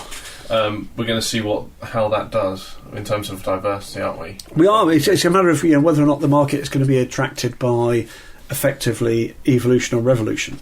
No doubt in my mind that what we're going to see from Duquesne with the replacement for the Norma, and what we've absolutely seen from Ligier, is what look like highly effective evolutions of their current package. The Adess, I think, is an altogether different prospect. I think that is a mildly worked over version of the original car. It's effectively the budget solution. The Ginetta is a different world. It's a big step forward for their package, which, by the way, they came in early. They still had the fastest car in a straight line right to the end. But what they had was a car that was overweight, as indeed was the Ligier to a lesser extent. They're overweight because the rule book hadn't been nailed down. What they've now got is the opportunity for a car that's banged on the weight limit, but that builds in the lessons that they've learned with the development programme for the LMP1 car. And you can see that in the car. And I have to tell you, having seen the car in CAD before we saw the car on its wheels at Le Mans, I was massively impressed. I think it's a gorgeous looking car. It looks fast. So we're now going to move on to a question about GTD from Matt Needert. Knee dirt. Yes. Is that as in you got dirt on your knee? Yes. If you wiped it on the mat? Yes. Mat, knee, dirt. Yeah. This is a long one, so strap yourself in, Graham. This is a long question. I'll just get a cup of tea. Yeah, okay. I'll meet you back in a moment. By the way, welcome back to the Weekend Sports Cup, by the way, to my squeaky chair. That's the only reason for that is squeaky chair is normally relegated to the left side of the DSC operating base, but because Stephen's here, he's got the less squeaky chair of the two. So apologies for those of you that squeaky chair has been an issue for. It's an issue for me as well, but not to the extent that it's going to stop. We're going to hire some people to sort this out. We'll get some people on it. The 57 Heinrich Racing entry in IMSA GTD has employed a roster of AM drivers who have other driver commitments in 2019. Christina Nielsen in the IGTC, Blancpain GT Asia, and Anna Beatrice with Stock Car Racing Brazil. Based on calendars for those series, we saw Anna in the car at CTMP, and I expect to see her again for Road America due to conflicts with Christina's other commitments. Christina will have to drive Lime Rock and Laguna Seca due to conflicts with Anna's calendar. Things get interesting for the IMSA round at VAR when Christina has the Suzuka 10-hour IGTC race and Anna has Stock Car Brazil round at the Autodromo Jose Carlos. Do you have any information as to who the team might enlist for the AM driving duties at VAR? Better yet, who would each of you suggest they enlist, given that they would need to be A, female, B, bronze or silver, and C, available that weekend? I'm hoping the situation presents an opportunity for the former IMSA competitors like Cher Holbrook, Ashley Freiberg or Aurora Strauss to break through and possibly kickstart their careers at GT3 level. The answer on do I have information, the answer is no, I don't. I have huge admiration for what's happened with that programme. I think it's been a game changer, certainly in IMSA. We've seen the not dissimilar programme, of course, continues in the European Le Mans series, and I think it's turned people's heads. That's what it's designed to do in a whole range of ways. whatever the decision is taken, I have zero doubt it'll be taken on the basis of performance. That's the important thing to say here. There has been nobody in that car that has been there for any other reason than because they deserve to be there based on their performance. The Christina thing, in terms of the calendar clashes, remember, Christina, a rather bad letdown from Porsche at the beginning of the season, was left with literally nothing, and then things started to appear one after the other, which means that she's now in a happy situation where she's got some calendar congestion. But I'll just say this. You've named 3. There will doubtless be more. And bear in mind that with Anna Bitteres, they've also shown that they're prepared to look beyond the IMSA paddock, even the IMSA support paddock, for that talent. I have no doubt that if we are going to see a new face aboard that car, it will be a female driver, and I absolutely expect it will be a female driver that deserves to be there on the basis of their past and current performance. And so it should be. It's exactly the way it should be. Carry on, Heinrich Racing. Head-turning stuff. Alex Eichmiller on Facebook says, thoughts on the core sports strategy from CTMP? Given that Colin Brown qualified on pole, should they have tried to have him in at the start and John Bennett in at the finish, similar to Keaton's strategy at Le Mans? Or does the wave-by process make pulling a big enough lead for that strategy a complete no-go? Yeah, first things first, Alex, thank you very much for your note midweek. It was much, much appreciated, and I'll be dropping you a line in the next couple of days. I know we're all thinking about Marshall and his good lady, and offers for help and assistance were much appreciated. The answer here, I think, we had a quick look through these questions before we started, and you made the very good point. This has been a winning strategy for them in past years. We saw it at Watkins Glen last year when I was there, that they did exactly that, effectively counted on John not losing the lap, and that at some point they would get the lost ground back, and it almost kind of paid off for them had they not had contact there. But it has been a winning strategy for them in the past. On the occasion, title with a piece against DPIs. They did. It is really simple, isn't it? When you get an individual occasion when it doesn't work, when it just doesn't work, where it just falls off that cliff, that edge, that basically makes a ballsy strategy look like it was foolhardy. But you're absolutely spot on, Stephen. It almost paid off in championship winning form for them last year by doing full pro lineups. Absolutely. So I think the answer here is, remember who is calling that strategy at core. Jeb Brown knows. Never heard of him. No, I've never heard of him. Yeah. No, I've never. Is he related to Colin, you think? I think that's a massive coincidence. I think it's an amazing coincidence that 2 people with the exact same name and the spelling of that name and come from the same place. Isn't that weird? Are they really? In the same room?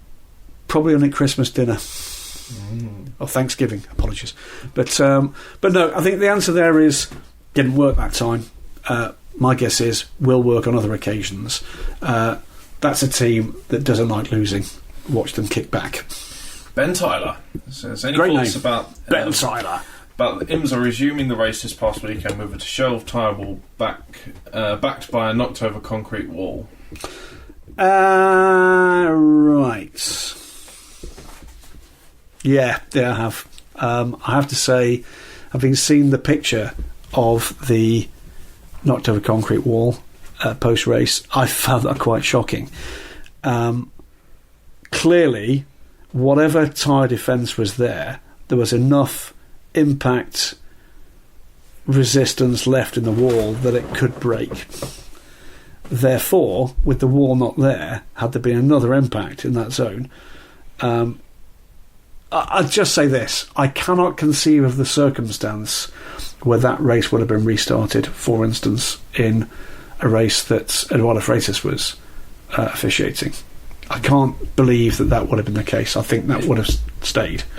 It's a question of imagine the reaction if somebody went off at that corner in a big way after that.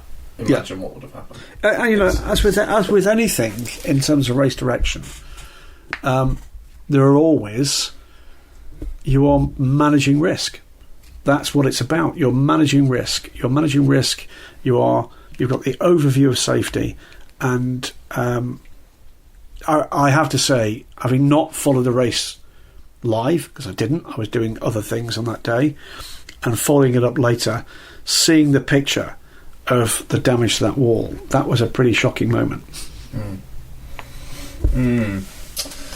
Aidan Grant on Facebook says, could Corvette be sandbagging the C7R so that the debut of the C8R will seem miraculous? Well, I mean, this comes back, doesn't it, to exactly that point you made earlier. It's another BOP question. But No, listen, he's not used to BOP in it. Aidan, not a name I've seen, by the way, on these pages. You're very welcome, sir. No, I think the answer is Corvette are racers. They're racers through and through, and the way in which the remaining Corvettes, when we've seen cars out of the race previously, have been racing, shows us nothing but loss there. They're not going to give up a season to get a bye next season, and neither do I think they should have any concerns that the C8R will be given anything other than an absolutely fair crack of the whip as and when we finally see that car. So, no, I think what you've got is a car that's now very much closer to the end of its career than the beginning of the career. It's up against state-of-the-art stuff elsewhere, in particular the Porsche, that just seems, across a race length and a stint length, to have something. It's got that, we said a little earlier, it just seems to have been engineered around an operating window that's just more forgiving. So, no, I don't think there's anything in terms of BOP, in terms of what it's been dealt, and I absolutely don't think there's anything there about them effectively saying, take it easy, guys, in any way, shape or form. If you've ever met any of the Corvette drivers face to face, you'd know that would be probably pretty pointless, to be honest with you. Hey, Jan, Mr. Magnussen, yeah, we'd like you to drive a little bit more slowly. I think I know what the answer would be, and it's rude in English and Danish.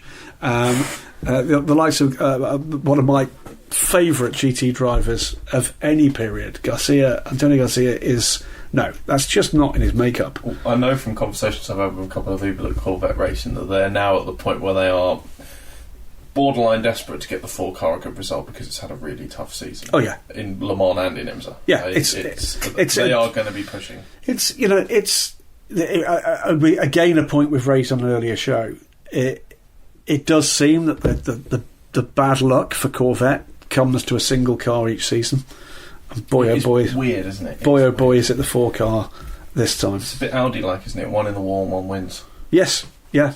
I mean, we've had periods in the past where, even to the extent where there's been the belief that there's been a fundamental problem with the chassis on one car in previous seasons, that the bad luck and that the weirdness of it was that dominant. Buddy Campbell on Facebook says, second time's the charm. If the ACO and WC would have chosen DPI 2.0, would the OEM manufacturer rules have been relaxed? I think I recall panels wanting to join DPI initially, but being told they were too boutique of an OEM. Williams have relaxed them for 2.0. Don't know. I think it depends who they've got in the room. I mean, what's boutique? Is Lamborghini boutique? Is, I don't know, Panos certainly you could say is boutique, making a tiny number of cars. I guess it depends on what comes with that package. What do they add to the package? If actually what you were at was you've got two manufacturers and one's edgy, I'm sure, frankly, Panos would be very welcome in the room. If you've got 5 mainstream manufacturers, there's an element where you say, do we need that? Do we need to make that opportunity available? Particularly if you've got those mainstream manufacturers coming in and saying, by the way, a key part of what we want to do here is we want to have a customer base for our cars as well. We've seen what Marshall has written about the potential for Ford coming, and how much of that might be based on factory versus customer program. They're the key points. Ultimately, it comes down to a numbers game. What are you going to bring to the party? What does that give the overall package? How does that impact IMSA? How does it impact our current customer base and our aspirant future customer base? Are we going to saturate the marketplace so that if, for instance, I don't know, Kia decided to come with a factory-backed team but guarantee that they will bring six customer cars and that they will have some kind of incentive scheme to make sure that you get some of these privateer teams in? I'm not saying that that's a thing, because it isn't, by the way, for when anybody gets excited. But they're the kind of things you would have to bring into play to decide whether or not you want a boutique manufacturer to come in with 1 or 2 cars. Got some more questions about DPI 2.0, so I'll continue on that theme. Kevin Perez Frederico on Facebook says, a few items about last week's podcast. For the next DPI for the next DPI 2.0, have they thought about just being the old ALMS prototypes rule set, having alternative fuels and hybridisation so that it keeps all the manufacturers happy?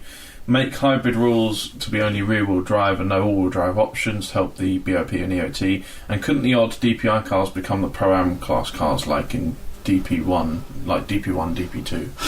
The answer is there's a whole range of possibles that you could do with these things. We've not yet got to the stage where there's a firm rule set for DPI2. We don't therefore know what the performance parameters are going to be. We don't know whether or not there's a marketplace for LMP2 being replaced by DPI1. We don't know. For my money, if you can't make LMP2 work in the United States, and I think there are things beginning to come forward that you might start to see a little bit of a tickle forward in those numbers, but it doesn't look like it's going to be an explosion. For my money, maybe that's the next step. Maybe the next step is that your privateer class is effectively a bit like GTM. Is that's what you get, and that's there for 3 years. That is potentially subsidised by the factory teams giving up those cars. We don't know. But I think there's a lot of common sense that could happen. But there's one thing I've learned about motorsport in all the years I've been covering that, Stephen. Do you know what that one thing is? No, I don't. Common sense doesn't tend to be a thing. Whatever. Ever. So let's wait and see. But there's some great ideas around there. What you don't want to do is mess with that product. At the moment, LMP2, despite the best efforts of the teams that are still in there, looks a bit sad. There's got to be a plan. And I don't want IMSA to make the mistake the ACO made. They need to make sure there's a ladder. They need to make sure there's a ladder of aspiration for the teams, and for that matter, the drivers funding those teams, to see a staircase where they can come in and have fun, because that's the idea, and challenge themselves and improve their skill set before they take a big leap. Because whilst we're talking about budgets, whilst DPI is a relatively affordable formula, it's not cheap. Nothing about IMSA is cheap. It is, as a national championship, because of the scale of the nation we're talking about, because of the nature of the racing, with a 24-hour race, a 12-hour race, it's effectively a 10-hour race and a 6-hour race, plus the sprint races that we have. It's a lot of running. So they, I'm sure, will be thinking about the ladder. And the ladder at the moment has got Michelin Pilot Challenge, as well as the various one-make championships, the Prototype Challenge. What is the stepping stone, if you like the prototypes, between P3 and a DPI going to be? That for me is a key question for IMSA moving forward, because that is a gaping hole if LMP2 fails. Nate Detweiler, who's another listener who sounds like he'll be a NASCAR driver. There's plenty of them.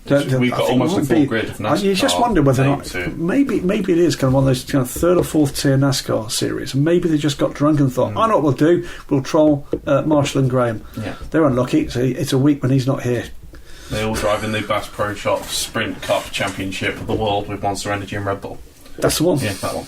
It says, Marshall and Graham, the target Le Mans lap time for Hypercar is 3:30. LMP2 pole time this year is 3:25. The current gen DPI is roughly 2 seconds faster than WC LMP2s at Sebring this year. I know the cars usually go faster than the ACO wants them to, but could we be looking at a situation where DPI and DPI 2.0 are faster than Hypercar? Yeah. Next question. Again, the one thing I'd add there, by the way, is don't confuse. You've used two lap times, 3:30 and 3:26. I think was the time. 3:25. 3:25 is a qualifying time. 3:30 is race pace. The 3:30 target we're talking about is race pace, not qualifying pace. So actually, what you're looking at is something that's probably broadly similar, maybe slightly quicker than the current LMP2 car in qualifying trip. Okay, so we're going to move on to Lynchpin on USCR Reddit. He says, with the current LMP2 series and IMSA only having 4 cars across 3 teams, is it time to look at... okay. He says, is it Is it time to be looking at moving a second prototype class to being LMP3 to increase the grid class size? My goodness. If not, what can be done to increase the size of the LMP2 grid? He's basically saying, could we replace IMSA P2 with LMP3? No, I just don't think that's a thing for... I don't think that's where IMSA want to be. I think, no, as long as IMSA Prototype Challenge is healthy, is the honest answer. The other problem, if you introduce the LMP3 cars into the mix, as we see with Asian Le Mans Series and Michelin Le Mans Cup, for instance, and for that matter in the European Le Mans Series, is you're then dealing with a prototype class that is getting involved with the GT battle. Whereas at the moment, it isn't. They're quick enough to just deal with traffic. LMP3s aren't. The new generation of LMP3s might be better on that front, but that's, in IMSA terms, a couple of years away yet. So I don't think that's what they're looking for. It will certainly have been discussed. My guess is that is not going to be the solution that they're going to come back with. I think what they'll be doing is looking at the marketplace and seeing whether or not there's assistance that can be given for anybody in the LMP3 marketplace at the moment to step up. I think they'll be certainly looking to do what they can to inject any kind of health they can into P2, but if not, they will be looking for a plan B. Jeremy Charette on Facebook says, my last visit to NASCAR at Watkins Glen 20 years ago left me with one lasting memory. 3 hours of gridlock trying to leave the track. I was shocked that when I left the Glen after the 6 hours in the IMSA race, we drove right out. I've had a harder time leaving them all. Empty grandstands, nearly empty parking lots. I just don't get it. What will it take to get people out to these races, or at the very least out to the Glen? There were certainly people at the Glen when I was there last year. I know there was slightly shaky weather at the start of the weekend, so I'll be honest with you, Jeremy, not absolutely sure exactly what was going on that weekend. I just think, again, it's the modern disease. There is this thing about getting people off their asses and doing things. It's a bigger question than just the Glen. It is. We've seen motorsport worldwide suffer dips in audiences. We're going to carry on now with Her General questions. Oh, you're good. Oh, I'm really good. We've got one from Two Tall Tony, one from Right Turn Lover, both about BOP. The first one is, what is your opinion on BOP and how it is administered? And Right Turn Lover says, horsepower numbers in a BOP sheet. What are the BOPers trying to regulate next? Driver drinks bottle flow rates. So much cynicism in one so young, I find. Right Turn Lover. Yeah, well, right, okay. BOP, good thing or bad thing? The soapbox moment we had a little earlier from my learned and young colleague to my left, I think nailed that one. It's do you like it? Do you not like it? Do you like having close racing? Do you not like having close racing? What is my opinion, Too Tall Tony H, on BOP and how it's administered? Generally speaking, I think most of the organisations do a pretty good job. SRO have got a very good methodology for making sure that the performance parameters of the cars are, broadly speaking, where they should be. They have, on occasion, as has just about every other organisation that's involved with BOP, allowed politics, small p, to enter into things, and that's where things go, well, breasts up, shall we say. That's not my favourite thing. BOP, fine, as long as you don't let external factors collide with that. As for what do you include in it, well, I think you're about to find, Right Turn Lover Me, old mate, that we're going to get rather more involved in BOP with hypercar than we've probably ever seen before in any major racing class, because there are going to be more variables. We are talking here about hybrid, non-hybrid, four-wheel drive, not four-wheel drive, Aston Martin badge on the front, Toyota badge on the front, drinks bottles, dream on. That might be, if you pardon the slight pun, small beer when we start to get into where we're going with the hypercar regulations. Right Turn Lover also asks, of course he does, in regards to the 24H series at Portimao, is there any idea why that race traditionally has such a short entry list? It's a fabulous circuit. It's not brutally hot yet. Quite a few cars are on the grid. The answer is the 24H series has a bit of an ebb and a flow about it quite often. Remember, it's quite a long truck journey. down to Portimao. There is that. Depends what the teams are doing around that, whether or not they've got rebuild time built in for some of those cars. We're also getting to the stage where we're closing in on the kind of family holiday season in Europe, which has another part to play in it. And it may just be that it's personal preference. The beauty of the 24H series is you can do with that what you will. You can go for one of the series titles. You can go for individual races. In other words, you can pick and choose the ones that you like. And I think that's what a lot of the guys tend to do, which is, well, maybe I've done Portimao. I don't particularly fancy spending the money this time. It's pure participation motorsport. And don't think there's anything wrong with that. Look, we've had races where there's been 70, 80, 100 cars at Dubai. We've had races where there's been a dozen. It's not a dozen. It's not a crisis. Sean Gray, and I think this is quite an interesting question. He says, I think I'll be the judge of that. Well, Stephen. You will. He said, a friend who is a car guy but not a motorsports fan attended the Glen IMSA races with me. Have racing organisations ever considered the impossibility of explaining the sport and its classes and rules to a new fan without 2 hours and a PowerPoint presentation? If you're telling me you took a PowerPoint presentation to Watkins Glen, you are an all-round hero, Sean. But the answer is, yeah, we have seen it. I can remember the American Le Mans Series used to have ALMS 101 on their website. We've seen some pretty good stuff from the WEC to explain the classes. There's always graphics available in the WEC paddock on spectator-facing publicity stands to explain exactly what the differentiation between the classes is, how you recognise them, what they actually are. But there's no getting away from it. This isn't Formula 1. And it's not Formula 1 because we've got 4 races on the same track and they're 4 very different races. I have to say, it's been a little kind of project of mine to try to get to the stage where we have a readily accessible little database of articles that explain that differentiation. It's on my list of things to do. It's been on my list of things to do for about 5 years. But the problem is, at the point at which you then decide you're going to deliver that, they change something else. But you're right, it's not easy. I think what you've got to do, if you've got someone coming to see this for the first time, is find some level at which they can engage with it, whether or not it's a car they just think is downright cool, whether or not it's the look, the sound, whether or not it's the absolutely bonkers battles you'll get in class and in traffic, whatever that is. And I've said it before on this podcast and on other broadcasts before, my way of doing this with a newbie is this simple. Wander around the paddock, tell them who's who and what's what, get them to pick a car in every class. And that will keep the interest level up, because they'll be keeping an eye out and an ear out for how their guys are doing. And it means it's that's part of the sporting thing, isn't it? How many times, Stephen, do you go to, a sports stadium to watch your team lose again, and not go in there with a side you're going to take, even if you're there as a neutral? Yeah, no, it's.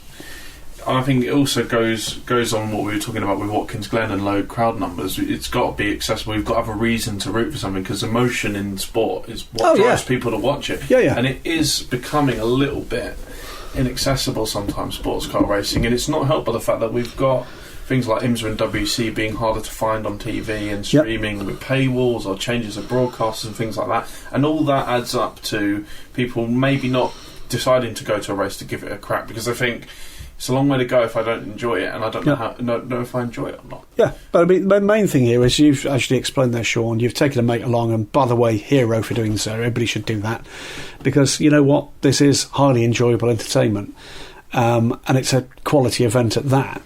But it's only highly enjoyable if you understand what's going on. Well, it is, but you can still take some pleasure from the event. You can take some pleasure from the spectacle. You can take some pleasure from that, and it's then about finding a window into that, because then your knowledge base builds. If you can take an interest and you come back and you look back and say, that was awesome, what about this and what about that, what about that car, what I understand, oh blimey, I didn't realise that guy drove that car, that car races at Le Mans, that's really cool, blah blah blah, look at that car and a big crash there. It's that thing we all do with Wikipedia. No one ever looks at one Wikipedia page, ever. It's never happened in the history of Wikipedia. What, at one time? Never ever. You look at Wikipedia and you read something on Wikipedia and it mentions something that perhaps, oh blimey, I didn't realise they were in that particular miniseries. Oh, who else was in that? And you read that, and you think, my God, were they in that with her? And you always end up at a BPR entry list. And it's that thing about lighting the fire. The best way to light a fire is to start with a little bit of enthusiasm. Walk around the paddock, look at the cars, talk to the teams, talk to the drivers, find someone you feel like putting a little bit of personal investment in, if only for a couple of hours trackside, or Watkins Glen 6 hours trackside, and do that. And I used to go with my then very young son, sadly no longer young, still my son by the way, and used to take a stopwatch. And if he got bored, it didn't happen often because he is a bit crazy. I used to get him to time the gaps for the cars that he was interested in, and that kept him very happy, which didn't half save me some money on ice cream, I can tell you. Okay, so now it's Stephen Gate. It says the lucky owners of the Brabham BT62 become a part of the Brabham Driver Development Programme. Martin Short is among those devising bespoke plans for each owner and overseeing the driver teaching and development. Will Roll Centre become a part of Brabham's return to the track action? Well, thank you for bringing this one back, because this was a question last week, and happily I did actually bump into Shorty at the Goodwin Festival of Speed and asked him about this one, and the answer is no. It's a kind of service, as you described. That's what Shorty's doing. There is no conversation at the moment about a race programme for Shorty. I think Shorty is beginning to kind of wind himself down on that kind of front, and in fact for the very first time at any event, he was actually not there as Royal Centre. That still exists. And certainly not as Royal Centre Racing, but is actually working for Luke Kendall, who's his son-in-law, a long-time crew chief for Royal Centre. Luke now beginning to take the reins forward, and Shorty was there working for him this time. But yes, involved with the Brabham programme, but involved as a service provider and not in any way at the moment talking about racing those cars. Ryan Terpstra, he says, anyone else feel like you're rooting for everyone to win a race at this point? John Doonan gets moved to the top of the great humans list this week.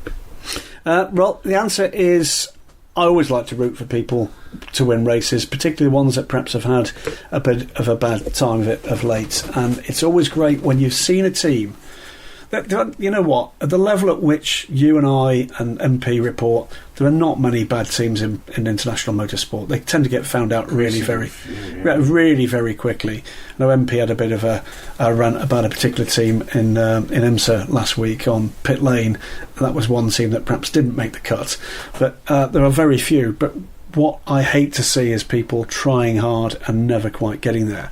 And I think that's part of why the joy that came with that first Mazda win came along with it. But I like to root for the little plucky underdog.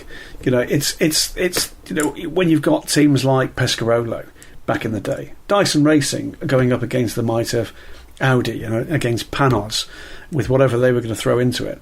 That was always a really good storyline. It's those kind of efforts, and by the way, that happens as well when you go into LMP2, when you go into the GTE kind of areas. When you go into GT3 racing, you can get in a really good privateer team going up against a factory back team, and that's when you start to see some of these talents emerging. It's where we saw talents like Olivier Pla emerge, Danny Watts back in the day. They came through because they were racing for slightly unfancied, privately funded teams, and just proving to be blindingly quick. And I'd hate to lose that, but you have to maintain a large degree of journalistic distance when you're in that role. But as an enthusiast, it's very difficult not to get caught up in the emotion of the fact that you've got the potential for the little team that could actually doing it. Justin, that's JTrock71, says we've seen the Audi GT2 unveiled and Porsche will debut soon. What are the general plans for the SRO GT2 series? Can this series only survive with two makes of cars? And in general, what will attract amateur drivers to GT2 over GTE and 3 series? Is it just because it's more affordable? Affordability is certainly one part of it. The cars have to be sexy, and they are. The Audi, I think, very sexy car. The Porsche, I've no doubt that the driving experience of that car is phenomenal. Just about every Porsche car is a phenomenal thing to drive, road or race, and I've no doubt that with the kind of power that's been under the bonnet of the GT2 RS Club Sport, it's going to be a bit of an eye opener. Will it only be 2 makes? I'm sure it won't. We've had Porsche selling cars multiple. Glickenhaus reckon they got a car in the works. Glickenhaus reckon they've got a car in the works. By the look of it, KTM have done the same. That's quite an interesting one. I think there are going to be others, without a shadow of a doubt, to follow. I can't see the likes of Lamborghini, Aston Martin and McLaren staying out of things for very much longer. It'll be interesting as well. There's a conversation I had with someone again at Goodwin about whether or not some of the organisations that perhaps fall out the tree on homologation for GT3, whether or not that might be an avenue for them. So let's wait and see what emerges there. This one, it's a thing. Whether or not you agree with it, whether or not you like it, it's a thing. And it's going to play out in its own time. It's going to play out in its own time. It's going to stand or fall on its own merits. What I would say here is, I think this is a racing formula where it is very possible, wouldn't quite say likely, but very possible, that the majority of these cars will exist, will run, but will never race. Will be an ultimate track day car. That's the kind of marketplace as well. And that, that's an important marketplace for any customer racing organisation. Having a conversation with the guys at McLaren not that long ago, McLaren Customer Racing, at that stage they had sold, I think it's 11 or 12 720S GT3s. That was a little while ago, but about 100 GT4s, the 570S GT4. Now you look down the entry list of the world for GT4 racing, you won't find anywhere close to 100 570S GT4s racing.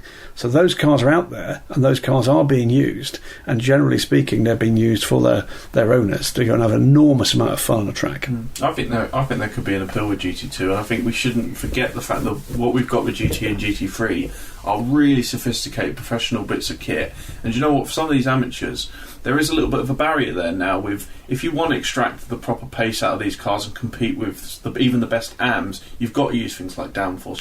For the corners. Yeah. And this is a solution where you've got cars that have just got mega power and are maybe a little bit more accessible to drive and get good lap times out of. The principal concerns that I've heard from those that have offered their opinion to me is the difficulty that potentially comes when you have numbers of these cars in a mixed grid with numbers of GT3 cars, which means they're going to be much quicker in a straight line, but actually rather slower through braking points and around the turns, which means that you're pushing the GT3 cars to make the pass in the most risky areas of the racetrack. So that's the concern, and that, as I say, it's going to have to play itself out. Rob Chalmers is another GT2 question. He says, could the Ford GT Mark II become a GT2? For no other reason than it's about 700 horsepower. That airbox looks very similar to the Audi GT2 one. I'd be astonished if Multimatic haven't done an assessment on exactly that.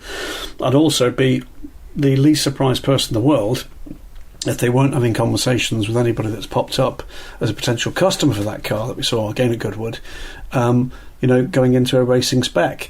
I'd be very surprised if that wasn't the case. We've heard rumours of the fact that there might be a GT3 version of that car, etc., etc.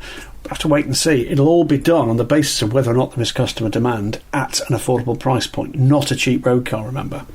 Rob Charles also asked, on the GT2 front, is there any fear from a business standpoint that GT2 could take too many rich AMs out of GT3, especially the ones subsidising big projects and teams?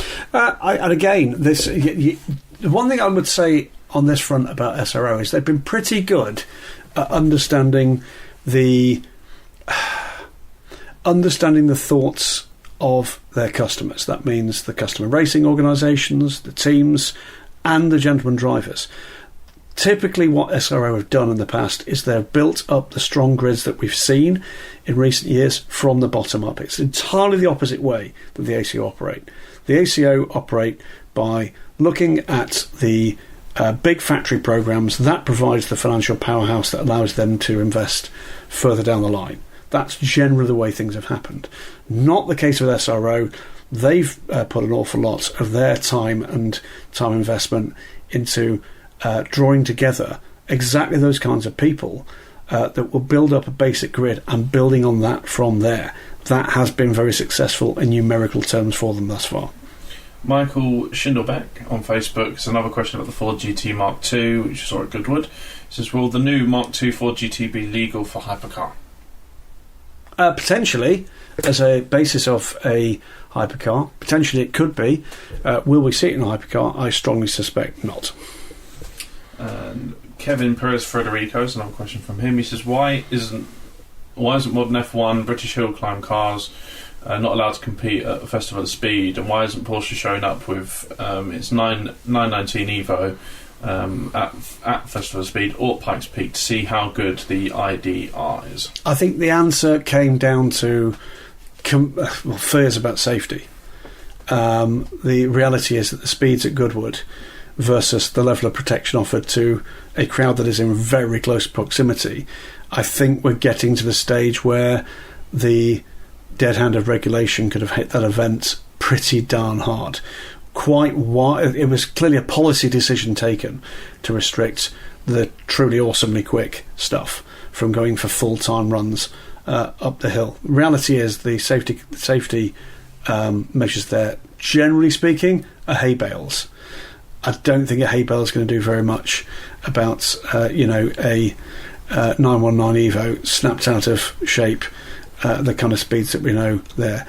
You can demonstrate the dynamic properties, the real world awesome speed of some of those cars and the spectacle of those cars without having to set a time, and that generally speaking is what happens at Goodwood. The cars still go up, they make a hell of a lot of noise, they generate an awful lot of tyre smoke, people have a very, very good time, but ultimately the headline hill climb challenge, there are few OEM based challenges for that title now. If you look at the cars that have been quite close to the top of that, the exception rather than the rule has been a factory back program like Sebastian Loeb's efforts, like Romain Dumas' efforts. For the most part, it's been guys in historic race cars, etc., etc. Reality is that is not a course that is made for blinding speed in balance with the safety provisions that are there. Remember, there was a tragic accident not all that long ago at this finish line of the Goodwood Festival of Speed. And in fact, those of you that follow sports car racing online will know Steve Tarrant, Marshall, long time Marshall, and Steve's injury, readily apparent injury, was of course caused in that accident that killed one of his fellow track workers. No event wants to be in that position again. Damien Peachman on Facebook says, on Bentley's Spa 24-hour liveries, why does Bentley continue to run a dull regular livery when clearly the cars suit colour like they'll be running at Spa this year? It'll be a corporate decision. It is as close to a factory team as exists. You won't find terribly many of Bentley's press cars out there in kind of strident colours. It's, we'll find a few pretty spectacular colours, but the reality is it will be a corporate decision, and I agree with you. I think the liveries on the cars look great.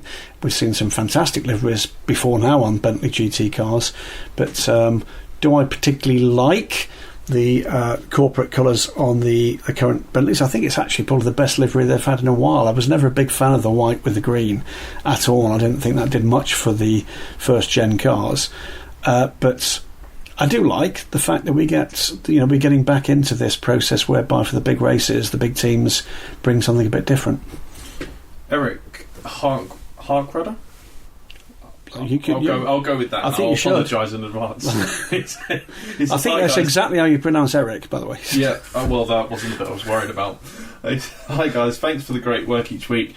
Can you tell us more about the finances of owning a GT3 or GTE car? You mentioned that the Ferrari is the most expensive. Does it also have the highest resale value? What percentage of resale value is common? 50, 25, 75%? I'm sure provenance comes into it, but let's just say I did the WC with no major shunts, maybe won a race or two, and podiumed but didn't win Le Mans. Holy God. Give us a guess at what I would get back on selling my $1 million investment car. All the best to you, Marshall and Brown. Right, okay. Long and very detailed question. The answer is this. If it's got provenance, then think of a number, depending on what that provenance is. If it's still currently a car that can be raced at an international level, then of course that keeps the value in the car. Are there some GT3 cars out there with limited or no provenance that are no longer eligible for competition, that are available for a remarkably cheap price? Yeah. And if what you want to do is have, one of the nicest track day weapons you can possibly get, then you could do worse than that. The answer is, this is, I guess, what it comes down to in terms of where your brand loyalty is. You don't generally tend to lose money on a Ferrari of any description, but you've got to have the money up front to actually pay for it. And there's a sliding scale with these brands as to what you do with the car, what the car is worth to start with, what happens with the marketplace later. Race cars without provenance do not tend in this current marketplace to hold their value in any way like classic road-going cars do. That's where the big money is right now. So provenance is massive, a massive part of the equation. I'll give you an example of this. For many, many years, the cars that Aston Martin Racing had were not owned by the team for the most part, but were owned by private owners, and Aston Martin Racing's job on behalf of those owners was to put the provenance on those cars that kept and enhanced the value of those cars. That is not an unusual business model at this kind of level internationally.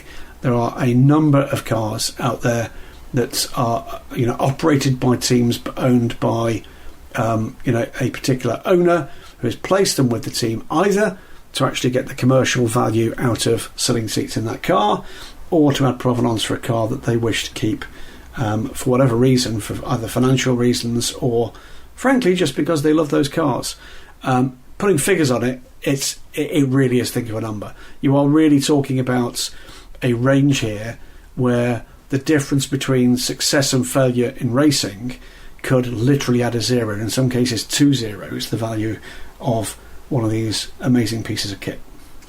Next up, we got Floodman on WC Reddit. He says, the Mansai Porsche disqualification for the N24. How did it take 2 weeks to be released? What post-race scrutineering is required for the N24? And he also passes his thoughts on to MP and Chabral. Okay, right. Hey, Floodman. So the answer on this one is it's quite complicated. Post-race scrutineering clearly showed something up. That the because it's a significant finisher, they will have taken time to make sure their calculations and their method was correct. That was communicated to the team. They were then given time to consider that before they decided whether or not there would be further action. They came back. They said, right, we can see what you found. We would request that you try with this methodology. That was done. A similar result was found. There's then an opportunity for the team to decide whether or not they're going to appeal, and they've opted not to. So the time in this was taken by the initial post-race testing. It was taken by the opportunity offered and accepted by the team to request a further test with a different methodology, and then the bits that fall out from that. So yeah, 13 days feels like a long time, but if you've got a couple of people in that process that weren't available for a day or two here and there, or weekend falls, unfortunately within the paperwork chain, that's what can make the difference. But I agree with you, 2 weeks feels an awfully long time to confirm the podium for an international motor race. Snatch Tractor on WC Reddit says, Multimatic, what do they do and what place do they have in the Mazda DPI project or the Ford GT? How do they divide tasks between Mazda, Multimatic and Yoast or Ford and Chip Ganassi Racing respectively? Well, we answered this one pretty much last week. Oh, okay. But no, the reality is Multimatic do pretty much everything now. It is very much more a Multimatic engineered effort than it is a Team Yoast effort. There's some logistical support from Team Yoast's US-based effort, but the most everybody involved in the engineering of that car, and certainly the background engineering and development, is a Multimatic effort now. Kiwi Chris 1709 says, how many GT3 cars is too much at the Spa 24 Hours? We have 73 cars entered this year, which is a crazy number. How many GT3s is too much for one race?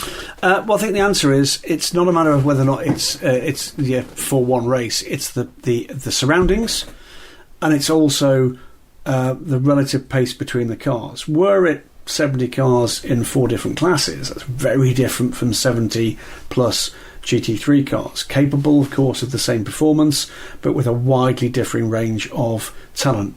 In particular, in that 73, because we've got, how many full pro cars are there this year? I think it's just over 30. Yeah. 36, So, coming on for half the grid, full pro cars, and with some amateur drivers in similar machinery, which means they're not going to be dramatically different in a straight line, particularly. We come back into the GT2 debate here. And I think, why have I been critical of this? It's the experience of history in that race, where when the grid has been crowded, we have seen real difficulties, and particularly real difficulties after a caution getting that race safely back to green. That's where things have gone badly wrong previously. So I hope I'm wrong. It feels like too many to me. And having spoken to a number of the guys who are going to be involved in that race, it feels like too many to them as well. Yeah, it sounds great on paper, doesn't it? Yeah. We've seen way too many big shots for me on that race. Bonnie Lass 47 on USCR Reddit says, I thought business-to-business sponsorship meant sponsors gave teams money and teams in return provided additional hospitality, sponsor employees, associates and or customers. Something MP said on a recent IndyCar podcast of his tells me I have it wrong. How does B2B sponsorship work, and what do sponsors typically provide, and what do teams give in return? It depends what you want, I think, is the answer. There's all sorts of ways in which this is operated, and we've seen that done in very different ways down through the years. It's a great question. We've got the one I always remember as being an excellent way of doing this was back in the day in the Le Mans series, RML, who operated with their MG Lolas and latterly the HPDs.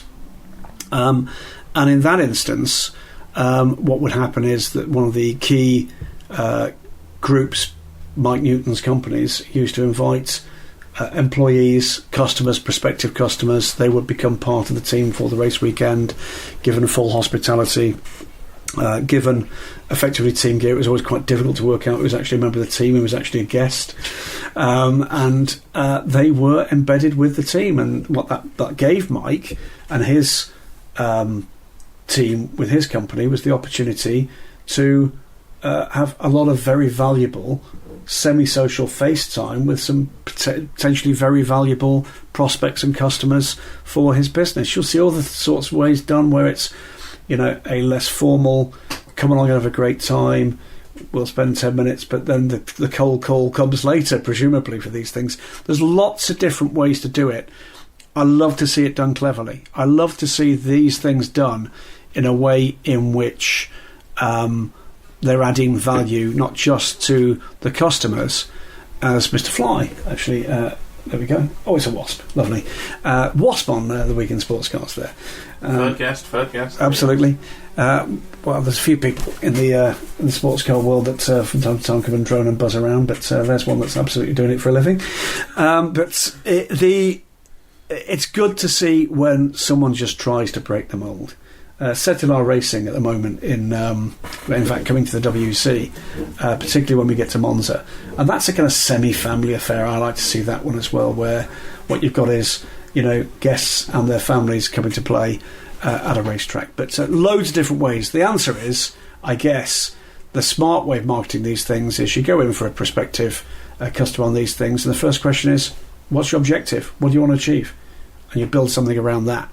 And to be able to do that in something like an international race meeting where the surroundings are, for many people, unique. Many of these people never have seen a racetrack and certainly not seen a race car in anger. It gives you an opportunity to engage with people in a very different way.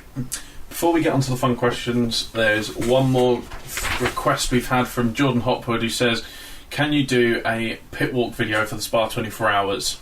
I'll have to ask, is the honest answer. Now, one thing I would say here is that I need to find out whether or not we're able to do that, because filming video on someone else's event is a matter for them to decide whether or not they're actually going to charge us fees to do that. That's not to say they will, but I'll go and ask the question. I think the answer is probably.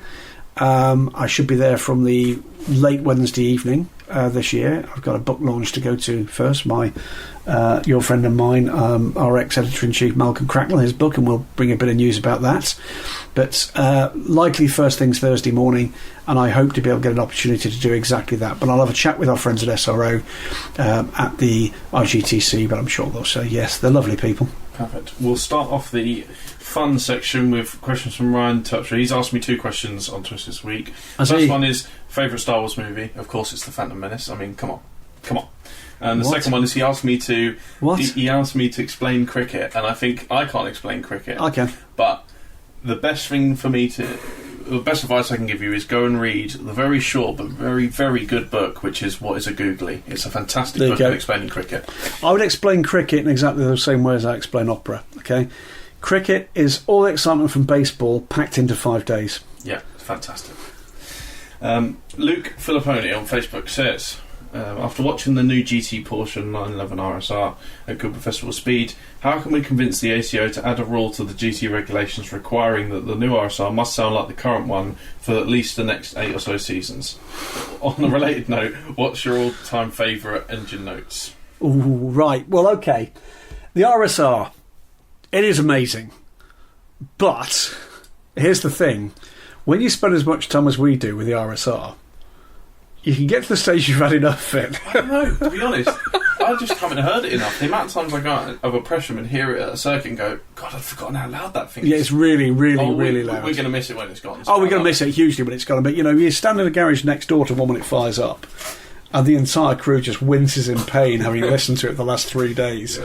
Yeah. And, factory cars at Le Mans. If you follow some of the kind of the sports car racing world's Illuminati on social media, have a look at I think did Camden Thrasher put something up? I think he did after Le Mans.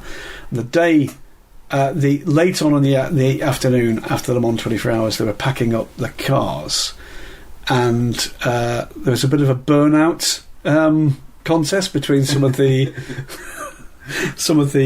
the GTE Pro crews.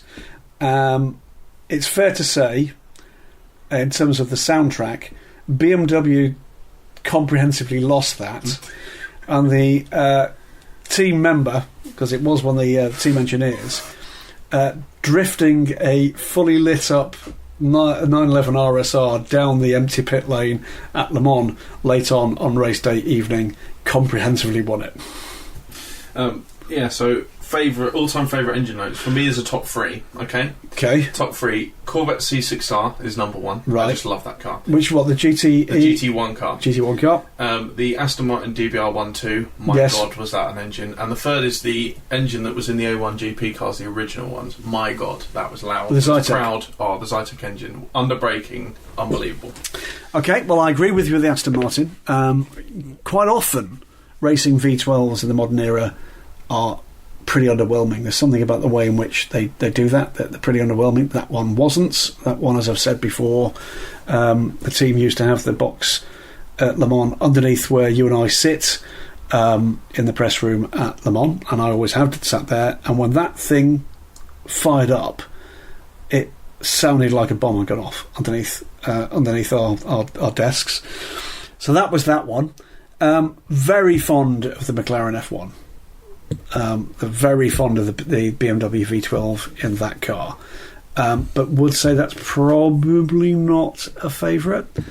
The original Panos GT1 car, the GTR, another absolutely fantastic sounding race engine. Struggling. Jaguar XJR14. I've heard that before. That's absolutely awesome. But there are so many. The Sauber Mercedes Which engine is the notes. Toyota Group C car? Which one was it? That was the 1992 car. That video on YouTube, unbelievable. That's fantastic. Is that the one that's Eastern Creek? Yes. That one's amazing. And the unraced Nissan P35 as well. Again, big V10 engine cars. Okay, it killed Group C, but it did it with a shout. Yeah, if you're going to do it properly. Do it properly. And by the way, lest I forget, I think one of the most beautiful sounding engines of all time, the Matra V12. Fantastic. There's a lot of V12 in that answer. Yeah. Well, let's hope the new Aston Hypercar lives up to this. Well, they tell us it's going to be loud. Well, good. Good on them. Yeah. Why not?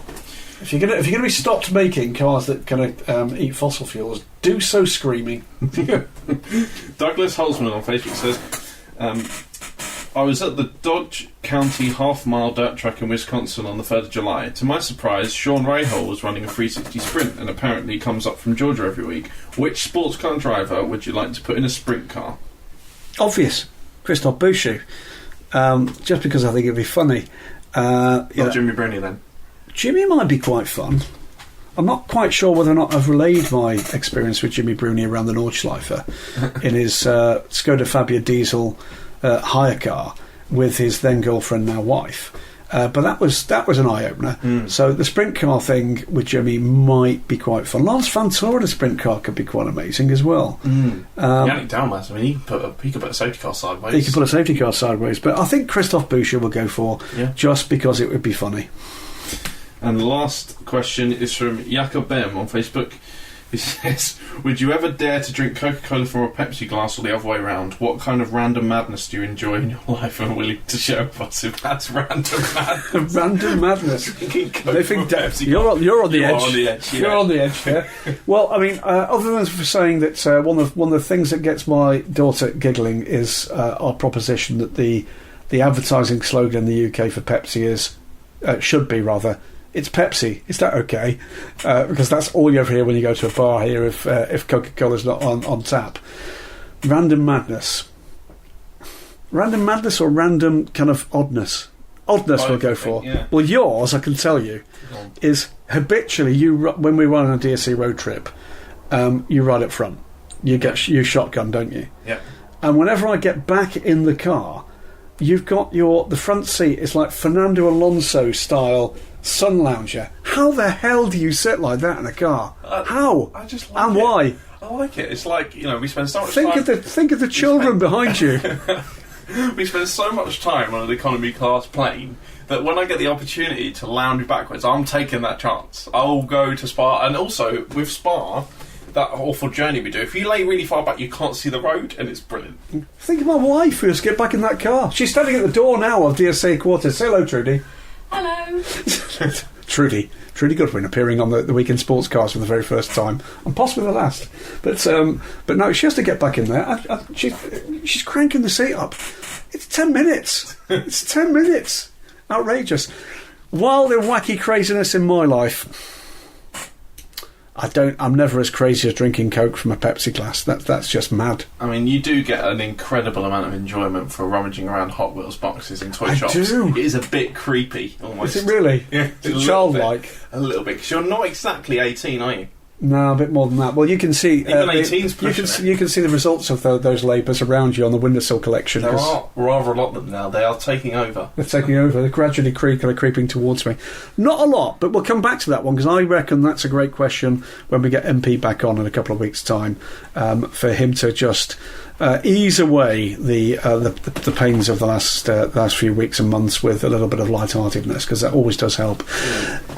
Boys and girls, thanks very much indeed for another series of absolutely awesome questions. This has been a special edition later in the week with Stephen and I, and we've gone through, I think, almost every question we got on there to kind of compensate for that. Keep sending them in. Absolutely. Keep being with us. We'll try to bring this one forward a little. Next week's show will be from the Circuit de Catalunya in Barcelona, for the European Le Mans Series ahead of the WEC Prologue, and that one we may or may not do again from Barcelona. We might do that down the line with MP, but lots of news and lots of fun and games to come. For now, with thanks again to our good friends at Cooper Tyres, with thanks of course to the great people at the Justice Brothers, I am Graham Goodwin, that was Stephen Kilbey.